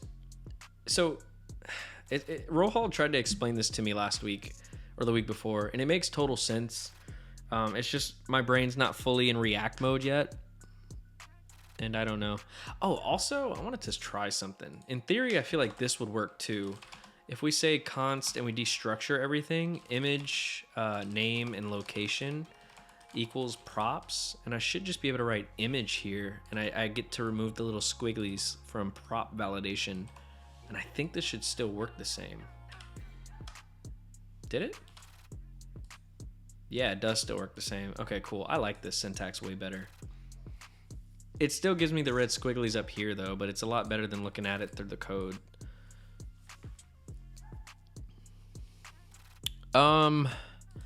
Okay, so let's work on the delete button. It has something to do with the IDs, and it just automatically knows when you click on it to delete that specific one. So we'll figure this out. I don't like doing stuff like this.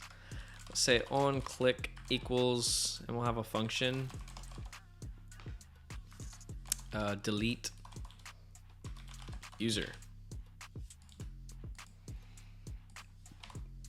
I think we need to pass in like the index or user ID, we can call it.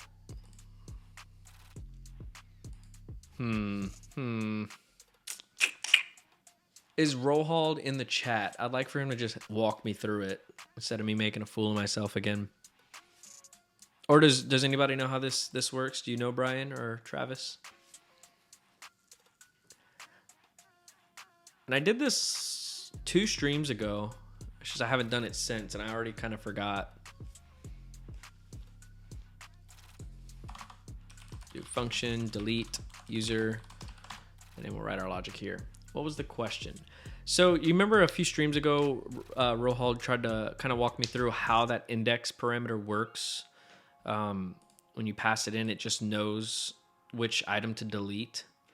I just forget how that works. I could take a look at that code that we did. I don't remember what project this was, though. What project did we do 2 streams ago? Let's go to playlists. Get the live streams. What was it? Treehouse Code Adventures, maybe? GitHub profiles. The movie search, I think it was.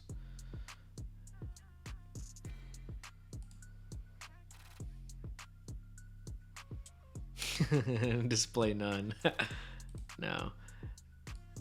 No, so it's like when you click on this delete button, you want to pass it the ID of the item you want to delete, and I think that needs to be in a prop. So let's do that. We need to do that anyway. We can say ID equals index. So now we have the ID prop. We'll do ID.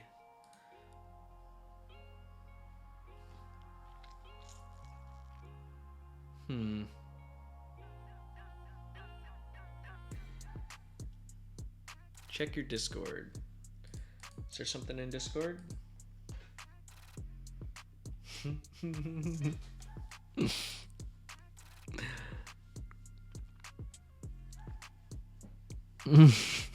When Dustin asked if we should set up React with dark mode, the community change that argument from user ID to just ID. Yeah, I need to change the name of it since we're not using user ID.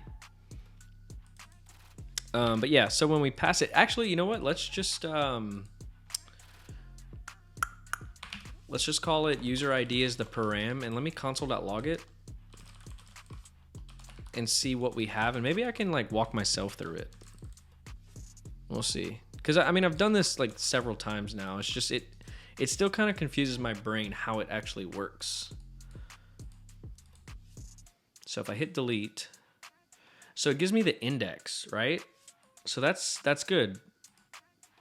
Well, not the index. Well, I mean, it is the index. So in the map, index is equal to 0 the first time through, then 1, then 2, then 3. So it kind of goes with the items. And I guess what we can do is we can take that location of the array, filter through it, and remove it. Right? Yeah. Makes sense. It makes sense.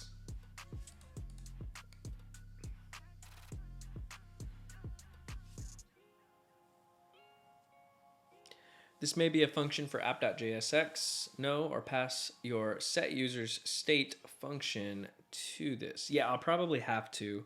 I'm gonna keep the delete functionality in the user component, just to kind of keep it where the delete button is. So we are gonna have to pass in.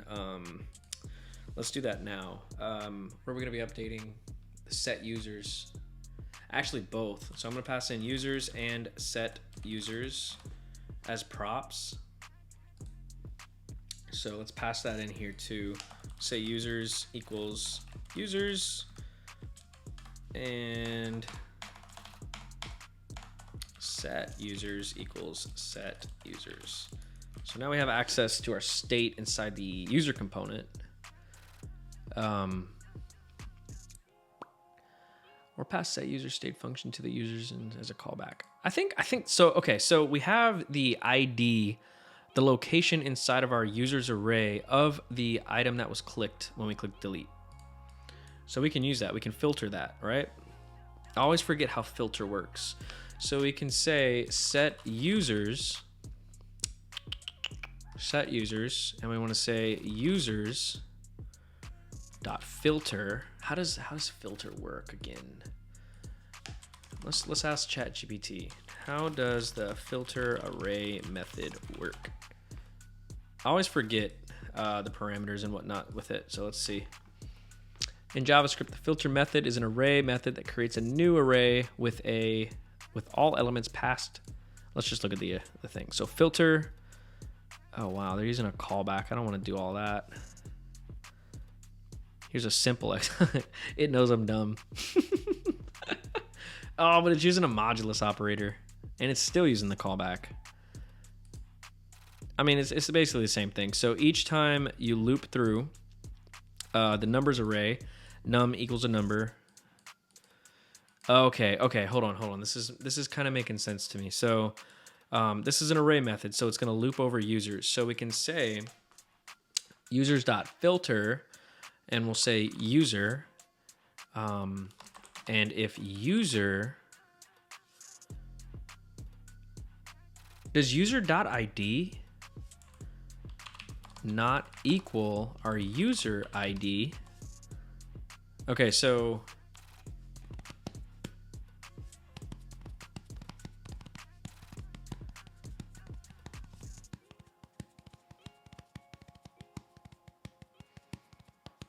I wish you guys can hear my Spotify playlist. It's got some bangers playing right now. Okay, so help me out here.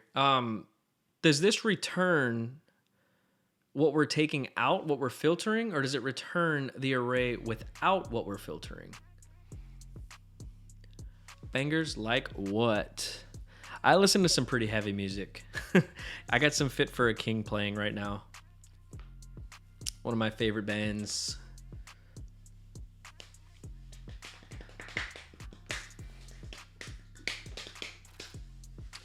Okay, you know what? Let's break the code to figure it out. So let's take the set users function out of here, and let's see what we're actually getting back by filtering.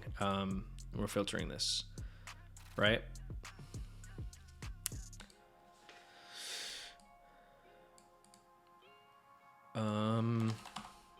Console.log user. Yeah. So let's see what happens. This might actually just not do anything, to be honest. We'll see. Yeah. I think I need an extra. Syntax always kills me when it comes to this. Say users.filter user. And we can say user.id is not equal to the user ID, which we pass in for the function call, right? Right.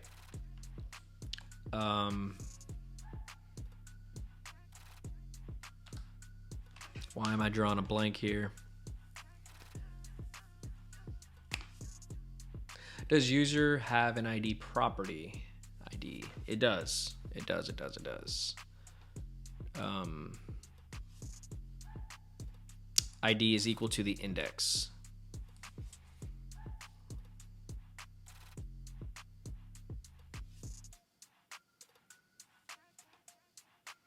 I know I'm close, and I know this is more of like a syntax issue.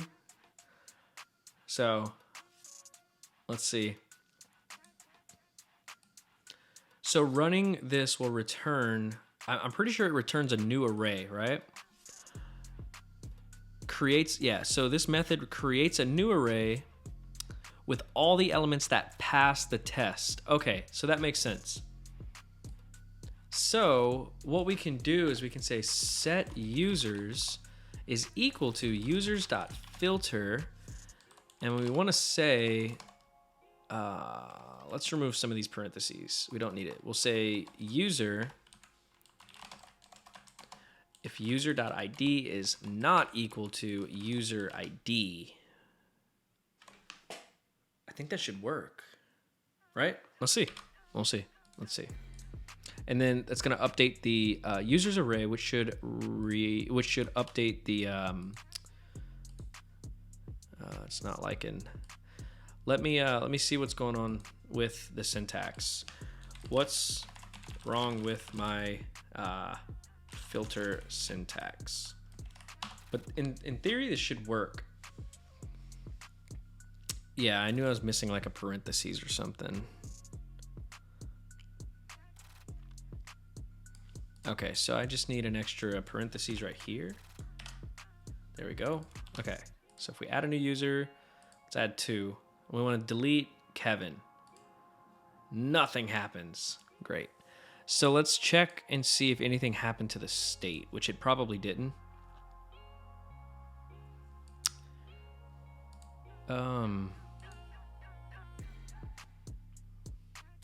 You know what? Let's comment this out. Let me see something. Because Travis has a point. Does user.id even equal anything? Console.log user.id. Well, no, that's not going to work because we need user doesn't exist. User only exists through the loop, right? So let's do users.filter. Or actually, you know what? Let's say user.forEach, and then for each user, console.log user.id, and see if these actually have an ID associated with them. So, come on, DevTools. All right, so if I hit delete, yeah, I get undefined. So user.id doesn't equal anything. And that's my issue here. I need to figure out how to grab the ID.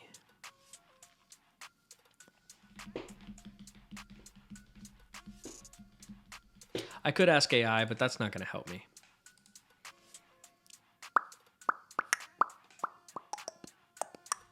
So users.forEach. I mean, no, we don't need this anymore. That confirmed what I wanted to know. I wanted to know if users.id even existed, and it doesn't. You know what? Let's log user. Let's just log user and see what we get back. Right? So if we add new and then we click delete. Okay, so it returns. Okay. So this returns our user, obviously. So I need to add this in the state, right? So when we create our user down here, let's.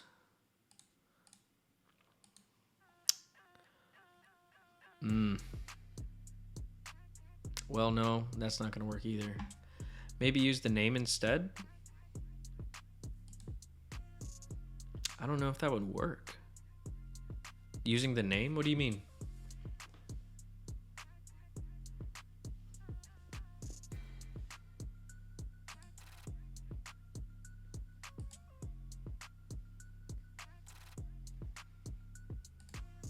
Let's log user.name. Yeah, so when I log user, so when I do this, it's actually going to log the name. Like I know that. And that's because this is inside of our users array.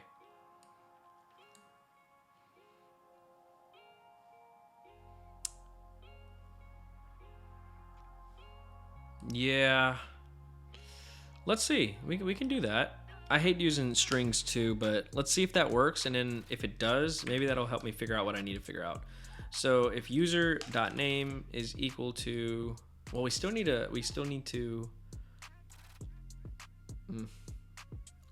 pass it a name somehow. Yeah, I wish Rohald was on. He tried to explain this to me the other day and it made total sense.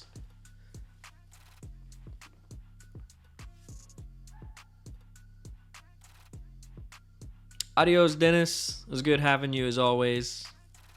See you next stream, next Thursday, hopefully.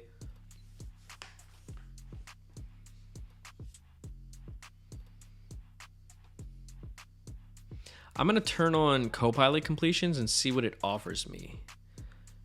And I will completely delete it and start from scratch once I understand how this works. How about that? All right, so what we can do is we can say set users. No way, dude. That makes so much sense. So each time it wants to go through the users, I add an index, which is gonna basically correspond. It's gonna start from 0, 1, 2, which is equal to the index that the ID that I'm already giving the users when we create them. So I was there. I figured it out. I just did not add this extra parameter in the thing. Okay. Cool. So I'm only 90% not an idiot, I think. So let's not do that. Let's write it ourselves. So we can say set users is equal to users.filter. And we want to filter the user. I'm going to grab the index, and we want to say when index is not equal to our user ID, actually. Yeah. I think 90's not bad. Yeah, 90's definitely not bad. I think I messed it up though. I don't think this is right. We'll see. Oh, no, it is. It works. All right, let's make sure. Yeah, cool. It works. Yeah. So I was basically there. So this is a good learning experience though, for sure. Okay, so our delete, let's go over the delete function. So the delete function takes in a user ID. Actually, yeah, no, it does take a user ID, and we're passing in the ID. This ID, it already knows, because when we click on the item, okay, it's going to grab that ID prop. It just knows it. This is the part that confused me that Rohald helped me with. So we are passing it in that ID prop. It knows which ID we're talking about when we click it. So we can use that as a parameter in the function, and we can test against it. And because we set the ID for each user in a loop that started at 0, when we loop over our users array when we're filtering, we can create an index property. It starts at 0, goes to 1, 2, 3 respectively, and then we could test that against the user ID. So yeah, if it doesn't equal that, then yeah, we basically reset up our users array by this setter function. So cool, that works. So we got all that set up now. I am gonna change this green solely. I'm gonna change it before we're done because I can't look at this green too much longer. It clashes too much. I don't like it. I might actually set everything back up to zinc too. You know what? Soli, how familiar with front end code are you? Are you confident enough to update some of this stuff yourself? Because if so, I challenge you to fork the repo when we're done today, make some changes, and submit a pull request. And I can completely show you how and teach you how to do it if you don't know how to do all that. But it'd be a good learning experience. And then you can, and I tell you what, if you can successfully submit a PR with the colors that you want, I'll merge that PR. I'll merge your code in and we'll use it. How about that? I think that would be really, really cool.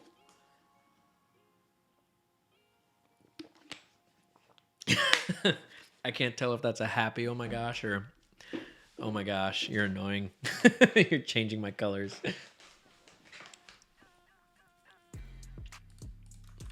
I'm very happy with how much React I've learned in like just the last month. I still feel like a React noob, but I'm getting there. That's a nervous one for sure. Don't be nervous. Everyone starts without knowing stuff. Trust me. When you're uncomfortable and something that you have to do is a challenge, that's how you learn. Like, I'm probably really never gonna forget this delete button now because I just had a big issue with it and I learned. So, but hopefully, like, the way that I used AI to figure out this bug after trying for a while myself, like, kind of demonstrates like the way that I personally would use AI to learn. You definitely don't want to just use it all the time, for sure. You're never gonna learn anything. All right, we're back at zinc. You're gonna change this green. I don't know, I kind of like that blue. Ever since looking at Sean's portfolio, I've really been digging the blue. So I'm gonna change this up.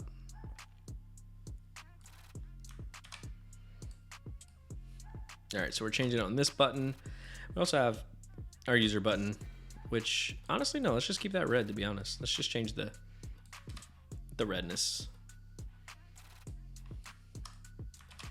How's that look? That looks okay. It's kind of light though. There we go. There we go. I like that. Make this just a little bit darker. A little bit darker like that. Cool. I think this looks pretty neat. So yeah. It's a nice blue, actually. It is. It's a pretty blue. So if you want to change this to your own colors, I will absolutely approve the PR and merge it, and it'll be in the final product. But I want you to get some experience with learning how to fork a repo and set up a PR. I could show you in a later stream, or I can show you now if you want. It's up to you, or I can make a quick video demonstrating it. That way you can kind of revert back to it whenever you want.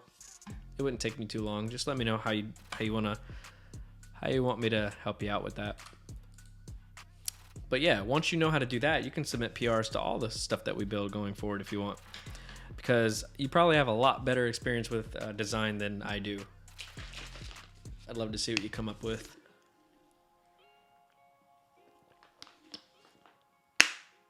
All right, so I'm gonna try to get this search functionality working. Like I said earlier, I've built this search functionality with vanilla JavaScript a bazillion times. You'd like that video too, Travis? I'll make a quick video. I'll pop it in maybe in my 100 days of code stuff. I could do that either later today or tomorrow for you guys. But yeah, I've built the search functionality a bazillion times, and yes, that's a real number. With vanilla JavaScript, but I've never done it with React, so I think that'll be kind of cool to figure out. So let's go ahead and do that, but we're gonna commit first. Let's see what AI wants to say my commit message should be. Added Axios dependency and implemented functionality to add new users and delete users. All right, we're gonna commit that. Cool, cool, cool. All right, so this is all working pretty well so far. Do you guys think we should make the input dark or keep it white? I never knew if you should do that for dark mode UIs or not. I've only done a few PRs over the last 2.5 years. Always forget. It's definitely easier than it sounds, though. Yeah, it also depends on how you do it. If you do it through your IDE, it's got some pros and cons. Doing it through GitHub is easy too. We're not using a green input field. I'll kick you from the chat, dude. I'll kick you from the stream. That's not happening. Yeah, I've done a ton of PRs at my last job, but it was all through Azure. We didn't use GitHub. We used Azure. And that workflow is very, very different from GitHub. So doing PRs with GitHub's a little bit different for me, but it kind of all makes sense, you know? It's kind of like how React and Vue are very different, but they kind of do the same thing, you know? Kind of understand it. All right, let's work on this search feature. Let's do it. All right, we don't need this anymore. We don't need the index, don't need Tailwind config. We just need our app. So we are updating the state of this input every time we type, right? Right. I also want to text. We'll do Zinc like a 700. There we go. So we're gonna want to update this. So we're gonna set up some state for that. We'll say const input val and then set input val equals use state initially an empty string. And the value for our input will equal our input val. So every time we type, which is a key down, or maybe even on change. I don't know, let's try on change. We'll do on change. We want to get the event, and we want to say set input val is equal to the e.target.value. Gotta spell that correctly. And now if we start typing, that should work, but let's make sure it's working. Check our state. Okay, yeah, so it is in state, and we are setting the value from state. So we got the input set up, which is the first step, always. All right, now I need to put my React cap on.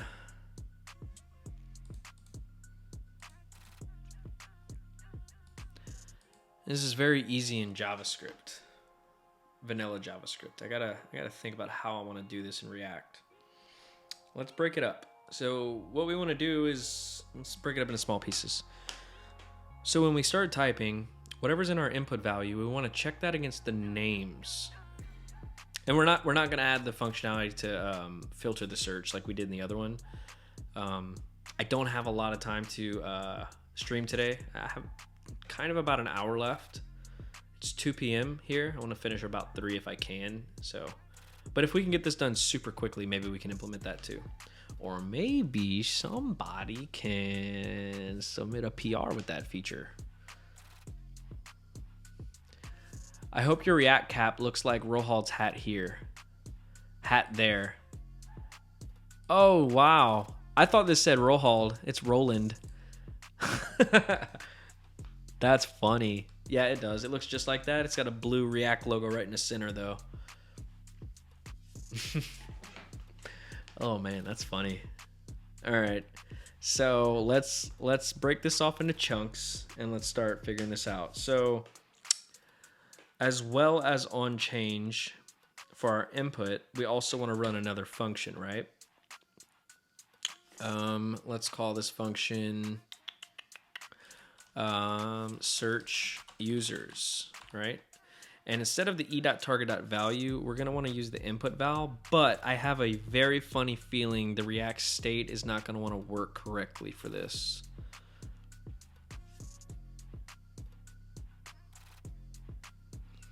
I think Sean should hit that PR. I mean, hey, he's already knocked out an awesome PR for the first build.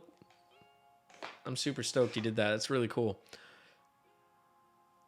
I'm cool with anyone forking these projects when I'm done. So when I start the 100 Days of Code challenge, I don't know, anyone here that doesn't know, I'm restarting the 100 Days of Code from scratch, day one, and I'm going to be starting, like I said, from day one, and it's not going to be consecutive because obviously I'm super busy, but I'm going to do 100 videos, so 100 projects, a video for each.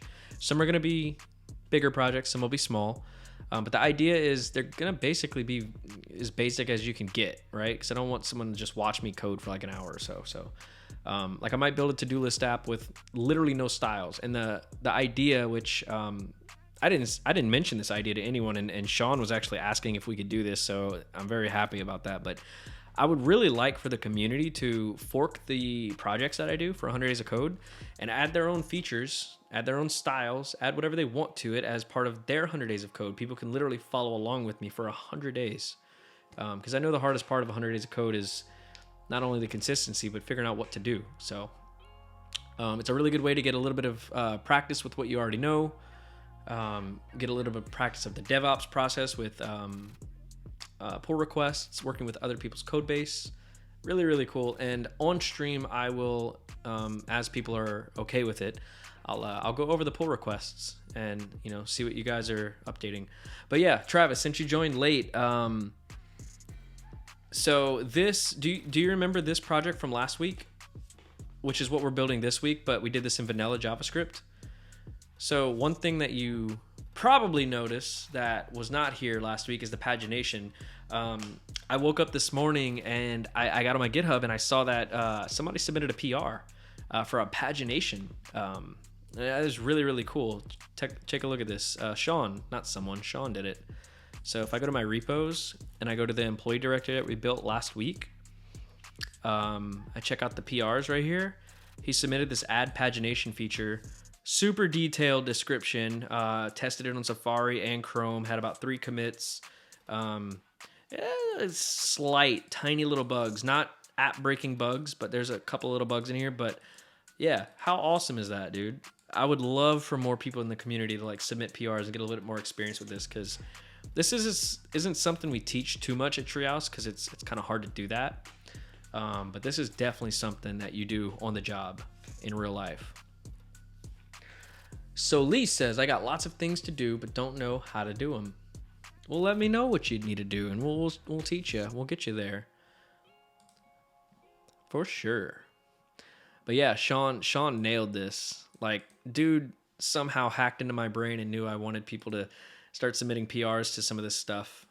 And I know this GitHub UI with the PR looks super probably what's the word, intimidating, but it's not. PRs are very, very, very simple at their core, and I can go into detail about them maybe after I finish this this feature here for the search.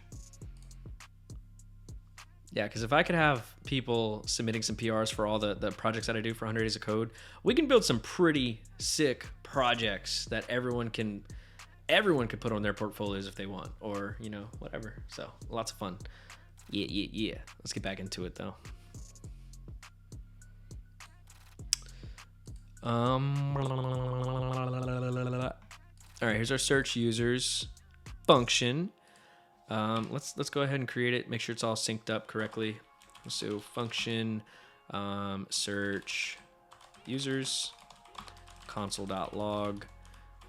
Travis will submit a PR soon. All right, so let's see if this this function works when I start typing in the search users. Hey, there we see Travis will submit a PR soon. Must be real. Must actually be happening. All right, so let's remove that. We got this all set up. And like I said, let's break this up into smaller chunks. I do know I want to test the value of this input field. I mean, if it's on the internet. I know, right? If it's on the internet, it's got to be true. Just trying to add some content for us to explore and get some learning experience in whenever I can. Absolutely. It's all about learning. If you're not building or figuring out new stuff, you're not learning. That's also why every time I stream, I'm like, hey, let's come break some code, because I typically mess things up and break things. And I promise you, breaking things and messing up is how you learn.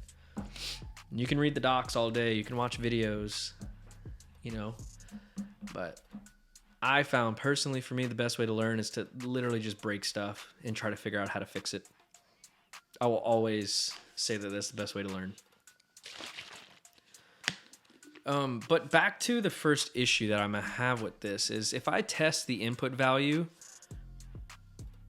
I think I'm gonna have an issue with state not updating yet, to be honest.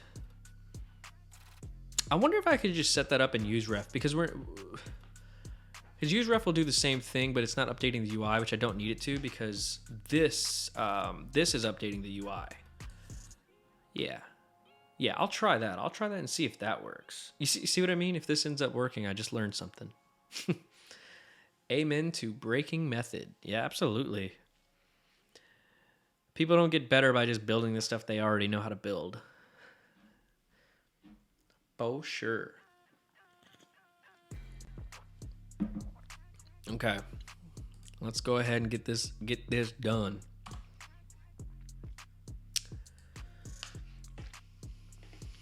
So I'm gonna go ahead and try this with this input value first, and if we don't have issues with React state updating, then we'll keep going forward. If not, we'll try it with useref, and if that doesn't work either, we'll just actually use the e.target.value right here, which in theory should work regardless. Yeah, should work regardless. Okay, so search users. What do we want to do? I don't know. I have no clue.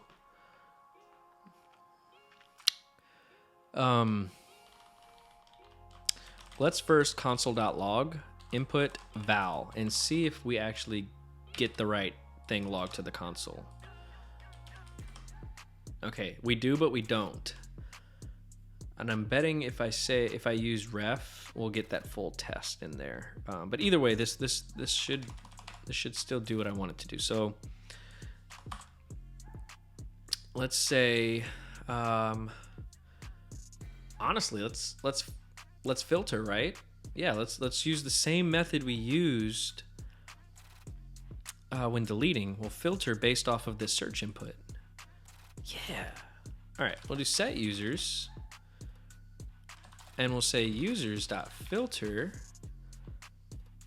and we'll say user and index like we did last time. How did we set that up? Let's make sure we're using the right syntax so we're not spinning our wheels. I'm gonna say like that, right? We can say user, which is going to be each user in our thing. We can say dot name is not equal to our input val, right? If this works just right off the bat, that's wild. Let's see.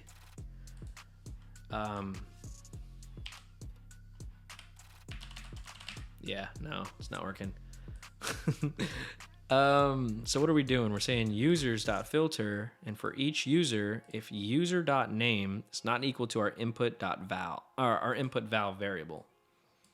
Actually, no, it's not that it doesn't equal it. We need to do dot includes, right? Which will return true or false. Yeah, Travis is right. Includes. We'll need to use includes. I don't think we can use filter. Because we can use filter, but we would have to write the full name out of there, and I don't think we should do that. And also we need to do .to lowercase or .to uppercase to make sure the strings are identical that we're comparing. So that's another thing we'll have to step through.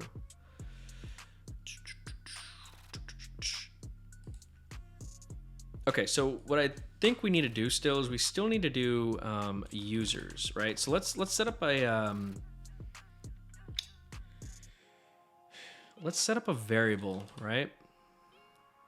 Let user names equal, and I want to get all the users' names in here as an array. Dang, I don't know.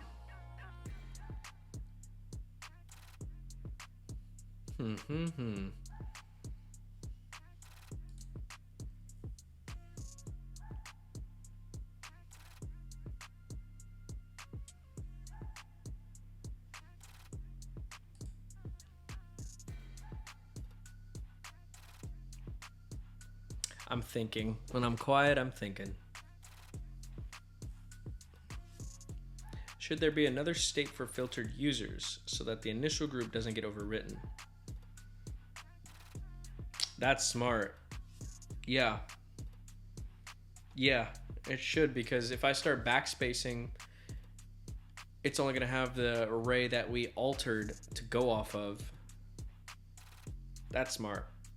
Yeah. Let's say const searched users, and then we'll say set searched users equals use state. We'll initially set it to an empty array. This is a good starting point, I think.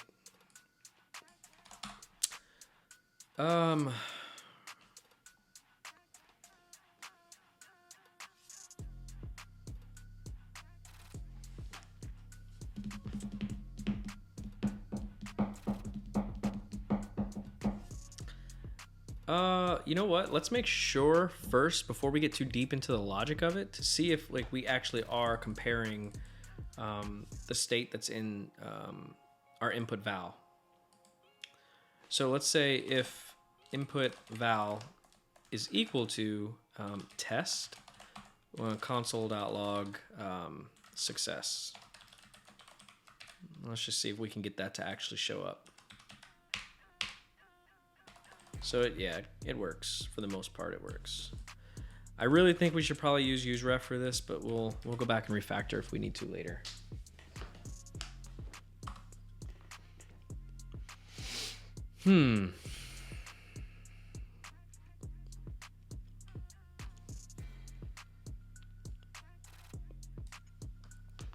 This is very, very interesting. It's so weird when you know how to do something one way and you gotta force your brain to think of it a different way. Can you not? Kapow!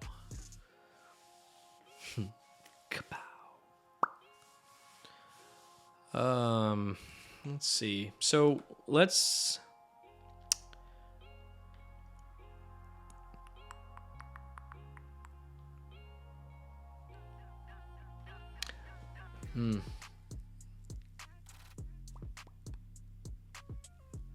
Oh, my brain hurts trying to convert my thinking into React.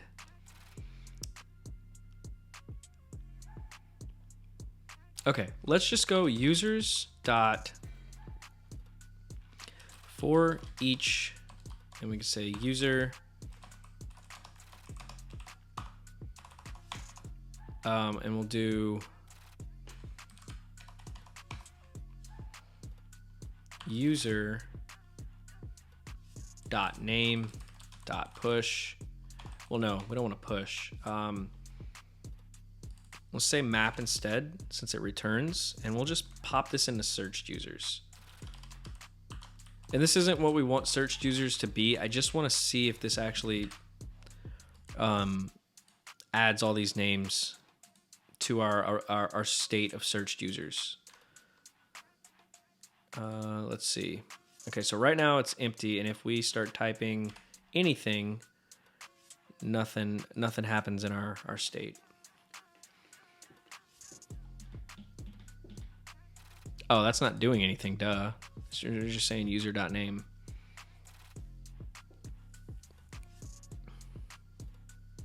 Oh, yeah, I might need a right set. Thanks, Travis. All right, let's try this again. Okay, cool. So Travis, ironically, is in there. Okay, so this does work. So this just adds everything in there. This is cool because now we have an array of our usernames, and maybe we can test our input.val against that. I like where this is heading.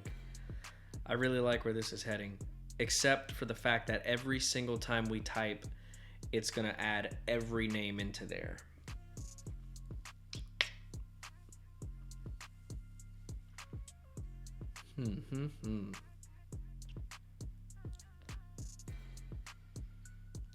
This is definitely a cool learning moment. This kind of stuff makes me happy. This is why I like software development. This is what I'm in here for. Even though it gives me a horrible headache. I'm stressed, but I'm happy to learn. Does that make sense? That'd be a cool shirt. I'm stressed, but I'm happy to learn.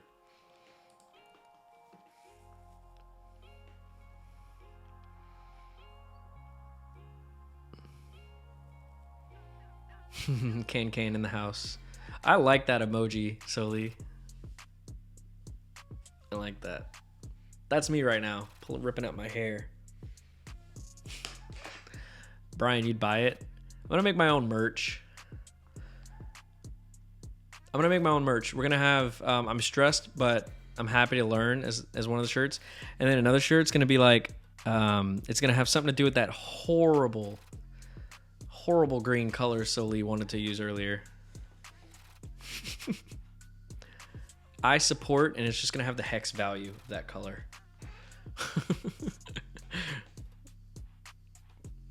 Oh man, we're gonna get there. We're gonna get this feature figured out. I just gotta think. I feel like when I have these thinking moments, the stream's boring to watch because I'm quiet.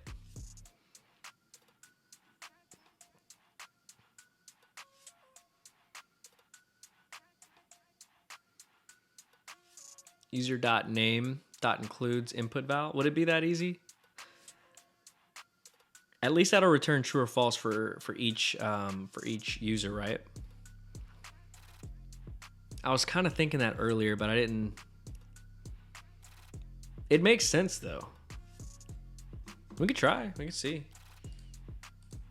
And then set searched users would actually contain the users that we want to see, but then we're gonna have to re-render the UI with this array, not this array. You get what I'm saying? So I had that idea earlier. That's probably the way to go though, but I don't know how we would rechange.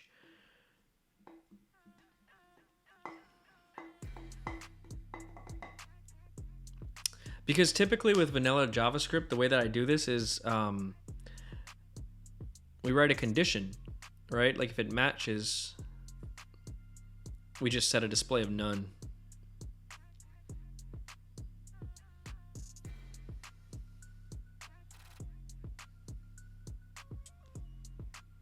You know what I'm wondering? I'm wondering if we could... Okay, so when we're rendering out the list items, right, the users, I'm wondering if we could dynamically, like conditionally set the class names based off the search users. We can't do if search users is not empty, because if it is not empty, like let's say there's two people named Travis. Like we have Travis Thompson and then we got Travis Allstrand, right? If you type in Travis Allstrand, Travis Thompson won't be there. But if you backspace it all the way to just Travis, it's still just going to show you. Does that make sense? We want it to show both, not based off it's empty, based off of if it includes the search query.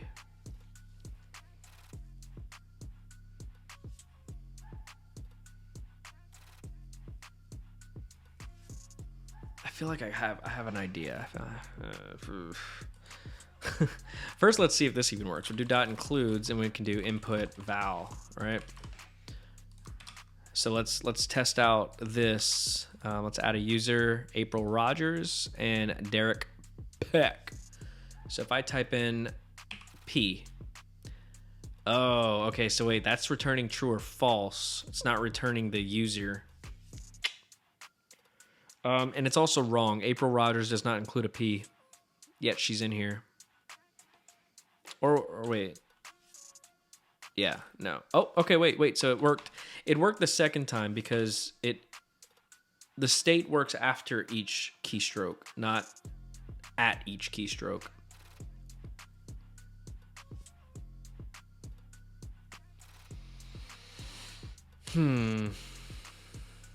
But still, it's only returning true or false.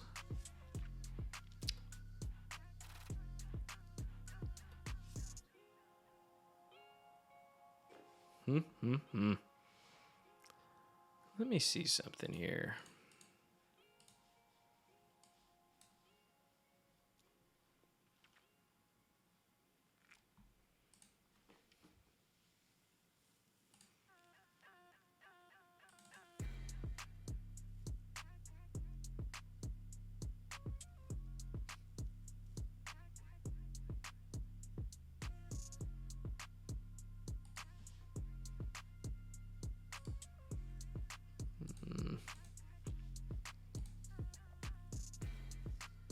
This might be a feature I'm gonna have to figure out off stream. It might take too long, honestly. Unless I stream late today, which I didn't want to do, but we'll see. So users.map, user.name.includes, input.val. Why is it returning true and false?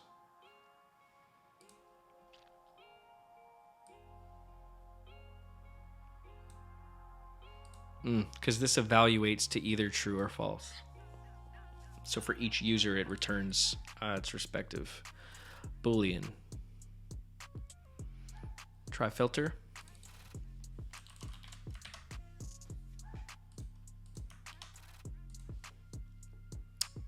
Let's add a user.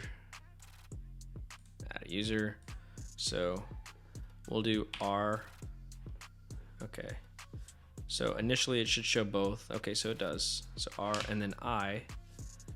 See, now it's not showing anything, and it should show Ricky. So I don't think this is working. Oh, you know what? Okay, hold on. User.name.to lowercase, and then we'll do the same thing for our input val. So input val.to lowercase. All right, so now let's try this again because it wasn't comparing accurate strings. All right, so we'll do Marvin. Okay, sweet. So now that fixed that issue. So now we have Marvin in here. Now, if I backspace,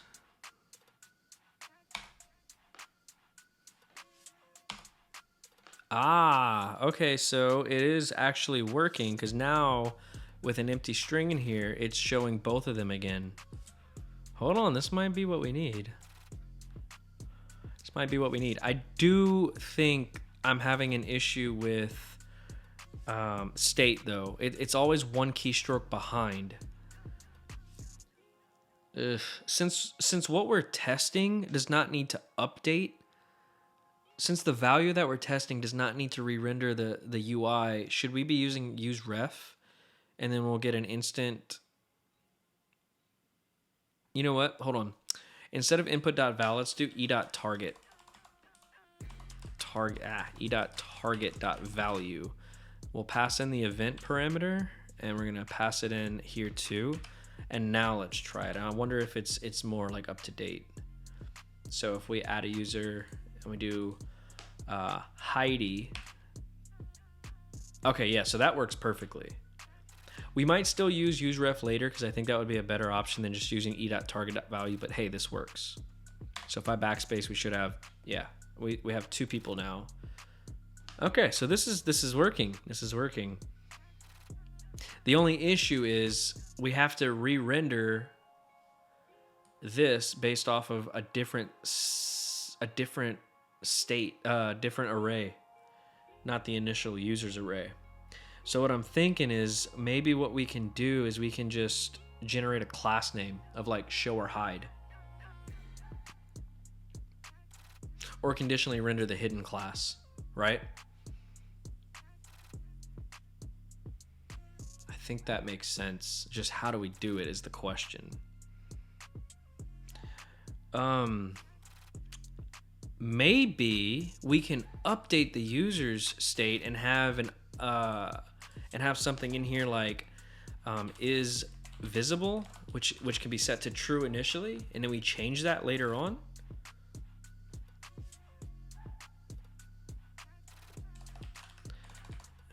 Yeah. So when we re-update the state, we're not going to use search users. We're gonna use our same users, and we're just going to update this. And based off of this, we're going to have the hidden or show class. Yeah. I think this is going to work, guys. I think this is going to work. If this doesn't work, that's embarrassing, but it's fine. Okay. Let's figure out how we're going to do this.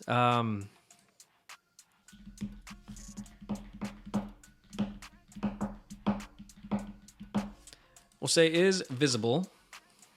Is that how you spell visible? Visible. Yeah, it's with an I. Is visible. We'll initially set it to true because we want everyone to be shown, right? Yeah, let's also remove this extra set of state. We're not using this anymore. We're going to update the users array initially. All right, so we're going to say, and we're not going to be, yeah, we are going to be setting it. Okay, so we're going to say set users. And we're going to say users.filter user. If user name includes e dot whatever target,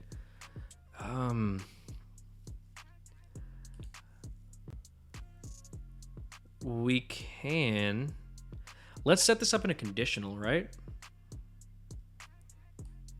Yeah. Set this up in a conditional.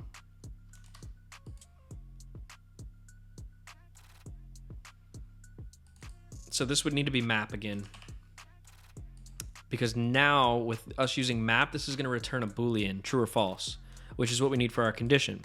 So we'll say if this returns true, we'll target that specific user and set its is visible to true. Else we'll set is visible to false. And if we can get that to update in state, we're good. We're like 99% there. We just need to conditionally render that class name of hidden on that specific user when it's rendered to the UI.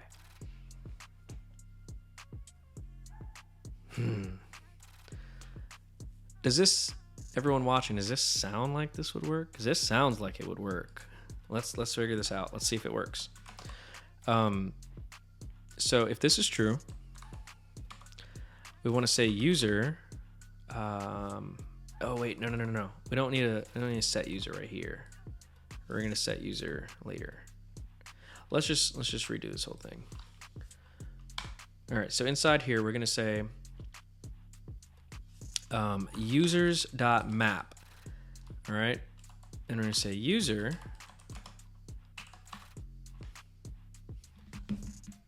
Everything you say sounds smart to me, so I'm not sure. It all sounds smart, maybe, but does it work? It doesn't always work. It's like 50-50. We'll say user. What did we do earlier? Was it user.name? Yeah. So we'll say user.name.to lowercase dot includes our e.target.value.to lowercase. Okay. So for each user, if this returns true, we want, well, this needs to be inside of a condition, right? Yeah. I'm not gonna use a ternary for this because I don't feel like dealing with horrible syntax. Even though I think this is already messing up somehow. It's not liking this. Empty blocks. Oh, it's just an empty block statement. Okay. We're gonna set users. User.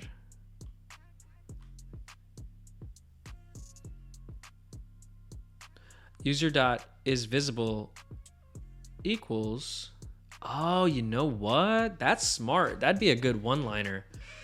Because we're not even gonna run a condition. We're just gonna say user dot is visible is equal to. Wait, hold on. User dot name dot to lowercase. No. I don't think that's gonna work, Laura. Because it only returns true or false if we're inside of the map function. Well, wait, no, what you're saying is inside of the map function. You're right. So, hold on. Because doesn't, yeah, it does. So if we do users.map, it returns a Boolean. So let's do that. We'll say user.isVisible is equal to user.name.to lowercase dot includes what was it, e.target.value.to lowercase. Yeah, in theory this works perfectly. So we're taking users, we're mapping over each user, and it's going to return true or false. So we're going to say user.isVisible, which is already a property, because if you look up here when we're setting our users, we're initially setting it to true. So we're saying this right here is going to return true or false. And we're basically saying user.isVisible is equal to true if this makes sense, false if it doesn't. Let's just go ahead and save it and just see what happens, and we'll go from there. Property is spelled wrong in user state. Let's see. There we go. Now it'll work. I'm the king of misspellings. Add user. Okay, Rosa Bowman and Logan Nugan. No, it's not working. Nah, me. Let's see what it's yelling at me about. So it's saying user.name.to lowercase is not a function. Hold on. Let's figure out what's going on. Where's... Yeah, user.name.to lowercase is not a function. How is that not a function? Oh, does it need a capital C? Probably a syntax thing. So if I type in Katrina Oliver, I don't get any more console errors, but it's not working. So let's check out our state and see if it's updating that is oh, it probably is. We don't have the logic yet to add the class names. So let's check our state and see if it's in there. So if we go to our state and we look at our users, isVisible is set to false on Valerie, which makes sense because it's not in our search field. And it's set to true for, okay, sweet. Thanks, Laura. Popping in when I need you most. That's cool. I was definitely overcomplicating it. This tiny little bit of code is so powerful. So what we can do here is we can pass in that property, right?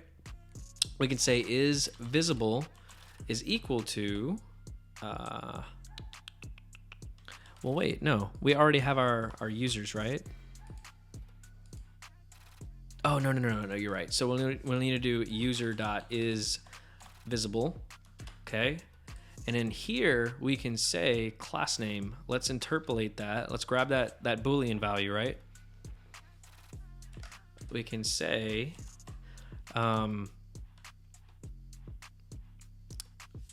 let's actually grab it from here first. Let's say is visible, and we'll say is visible. And if that's true,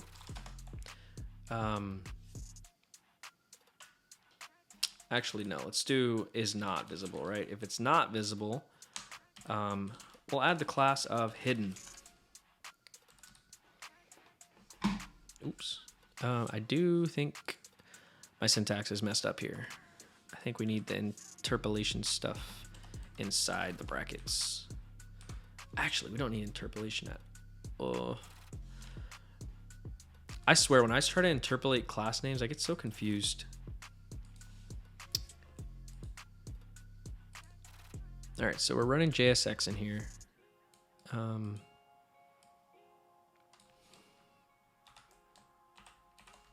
Say is visible hidden. All right, so that works.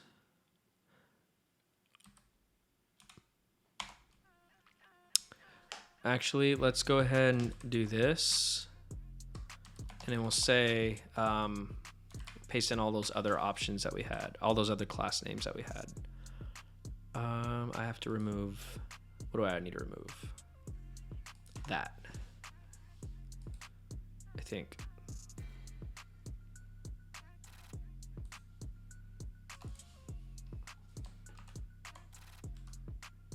Oh, this syntax is horrible.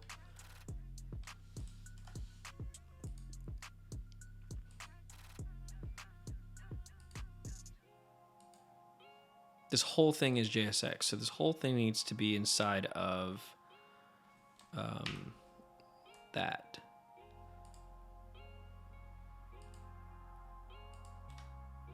Okay, that should be it. No, it's not.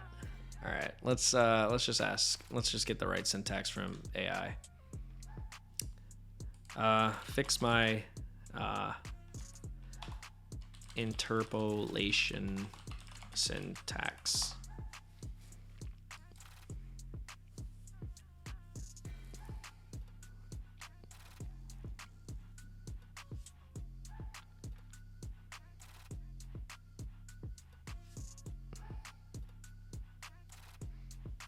Okay, so I see what it's doing. It's saying if is visible is, if it's not true, add the class of hidden, else add no class, but regardless add these classes, which I don't think would work because flex is probably going to override hidden.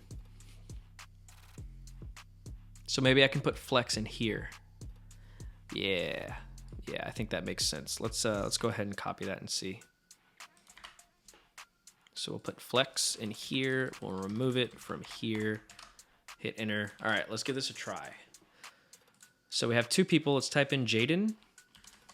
Ah, this works. Haha, sweet. Tyrone. There we go. Awesome. Thanks, Laura, for the help, because you really simplified that function for me.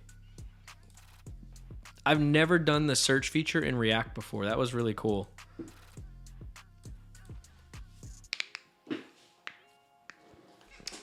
So let's go over this.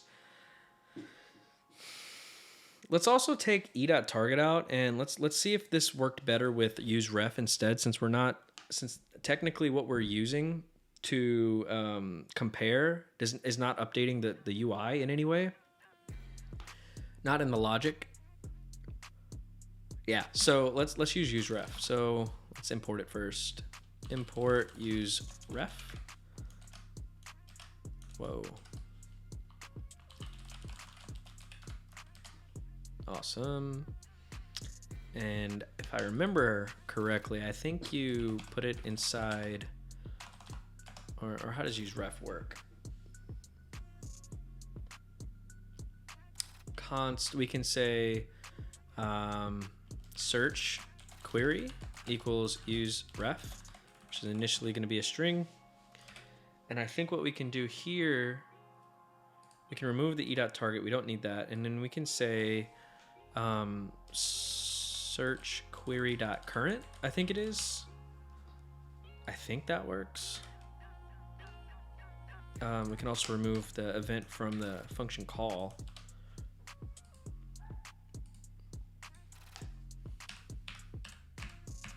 Yeah, that's not doing anything at all.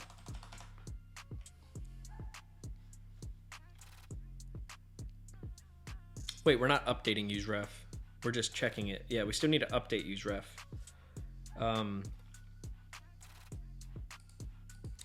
So we can also say search query dot current is equal to we could do e.target dot value like we did earlier. I'm probably overcomplicating it. I just want to do it the right way. I think this is the right way.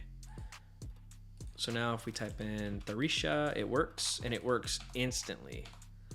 So yeah, we definitely needed to use useRef instead of e.target, which we used e.target instead of our input value because it was lagging behind by one keystroke. So it always would work after the keystroke. Yeah. So if I'm right, I want to say useRef is used when you're updating state that does not update the UI. Which makes sense because that's what we needed to do for this search feature. Because as we're searching, we're not updating the UI with... We're not updating it with what we're checking. It's hard to put it into words. I think it makes sense. If I'm remembering useRef correctly, you can also just do input ref equals useRef.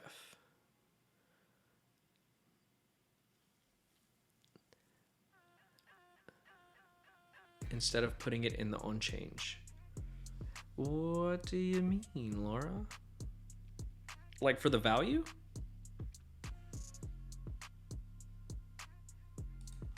Like you can say ref equals useRef. Like that? Or do I put like the actual ref? Not user ref, use ref. How does that work? That doesn't even make sense to me.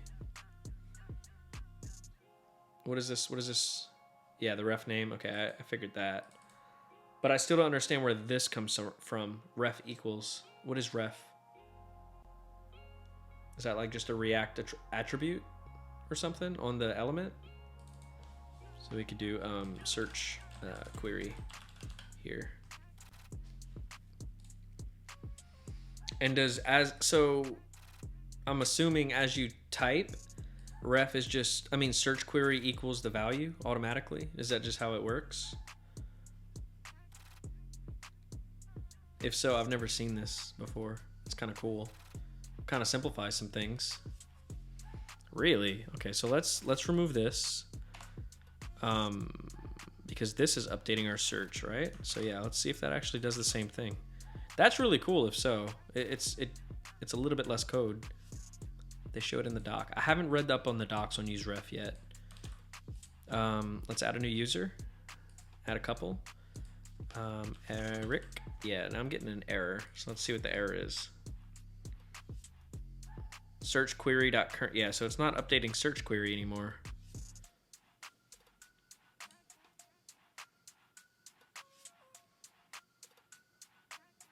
Yeah. I don't understand that. You're gonna have to hop on one of these streams with collab cam and show me. I was thinking, let's just remove all that. I was thinking, Laura, if you want, one day I should build something that I really don't have any idea how to build with React and have you like also on cam just like helping me out the whole way. Since you're the React queen.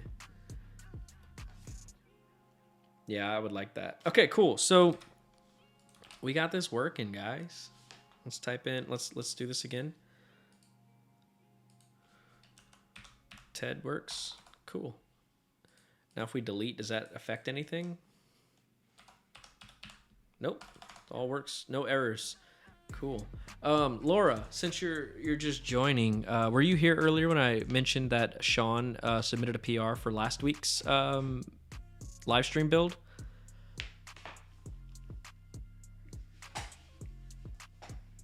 If not, I can show it to you. It's really cool.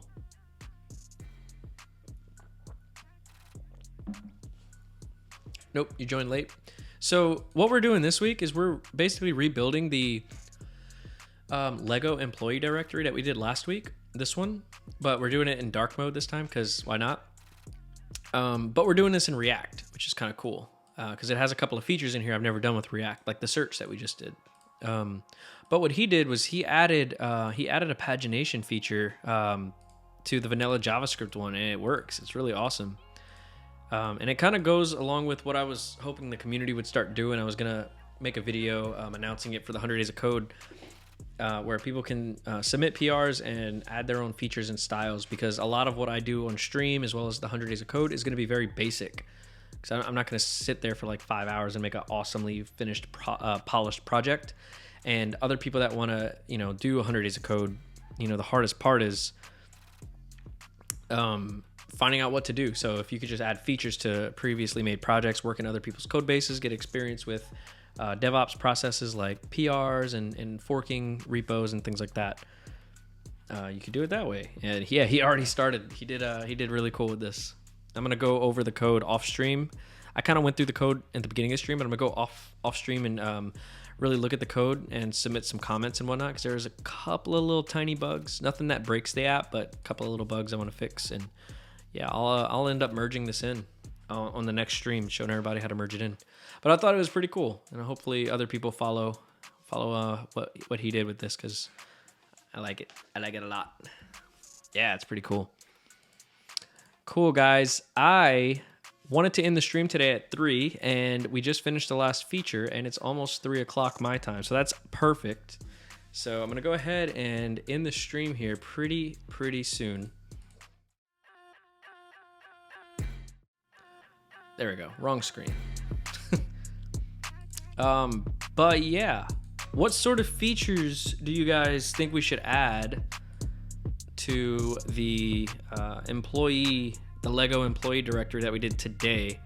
And I will set up some issues on the repo that you guys can go and tackle if you want to like add some more features to it, since this one is done in React. I will by default create the issue for the color scheme that Soli wants, and I'll also make a very quick helpful video on how to do that. The button to fire them. That's awesome. We should totally do something cool like that. It'll do a little bit more than just delete. Maybe you hit fire and you have to give a reason for firing before you can hit delete once you fired them or something. That'll be really cool.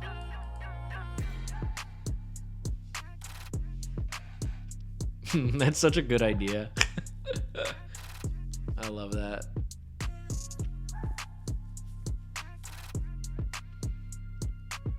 I've forgotten my homework already. What's Soli's supposed to do again? So I know you really like that green color scheme that we had earlier in the project. So what I'd like you to do is fork the repo once I push it to GitHub.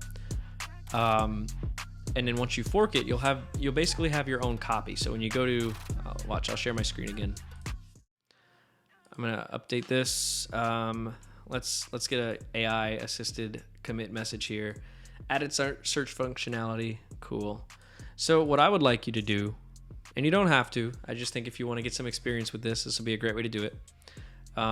Just go to my GitHub, find the project that we did today, which is Lego Employee React. You want to go here, and up at the top, you want to fork it, okay? Might look a little different for you. I think you can come here and fork it. Or yeah, you create a new fork. And what that does is it basically recreates the repository on your GitHub. So you have your own copy of it. You make whatever changes you want to do, and then you submit it as a PR back to my repo. and I'll show you how to do that. I'll make a quick video on how to do that. But I'd like for you to pull it down, update the code a little bit, get that green color scheme that you liked earlier in the stream, something very basic, and then you could just submit it, and I will let that color scheme live on forever in this app if you submit the PR. I know Travis wanted a little video on how to do it too. Fork, not spoon. Fark, F-A-R-K. K. Fark. Yeah, fork it.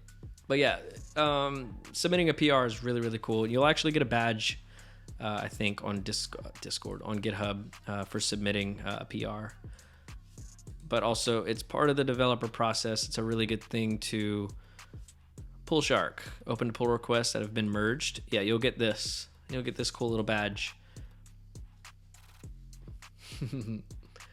Yeah, I think everyone should understand how you can contribute to other people's code bases. It's a very important skill to have. And it's not the easiest to teach, but this could be a good way to kind of do it. Shark attack. You'll get this really nifty pull shark badge.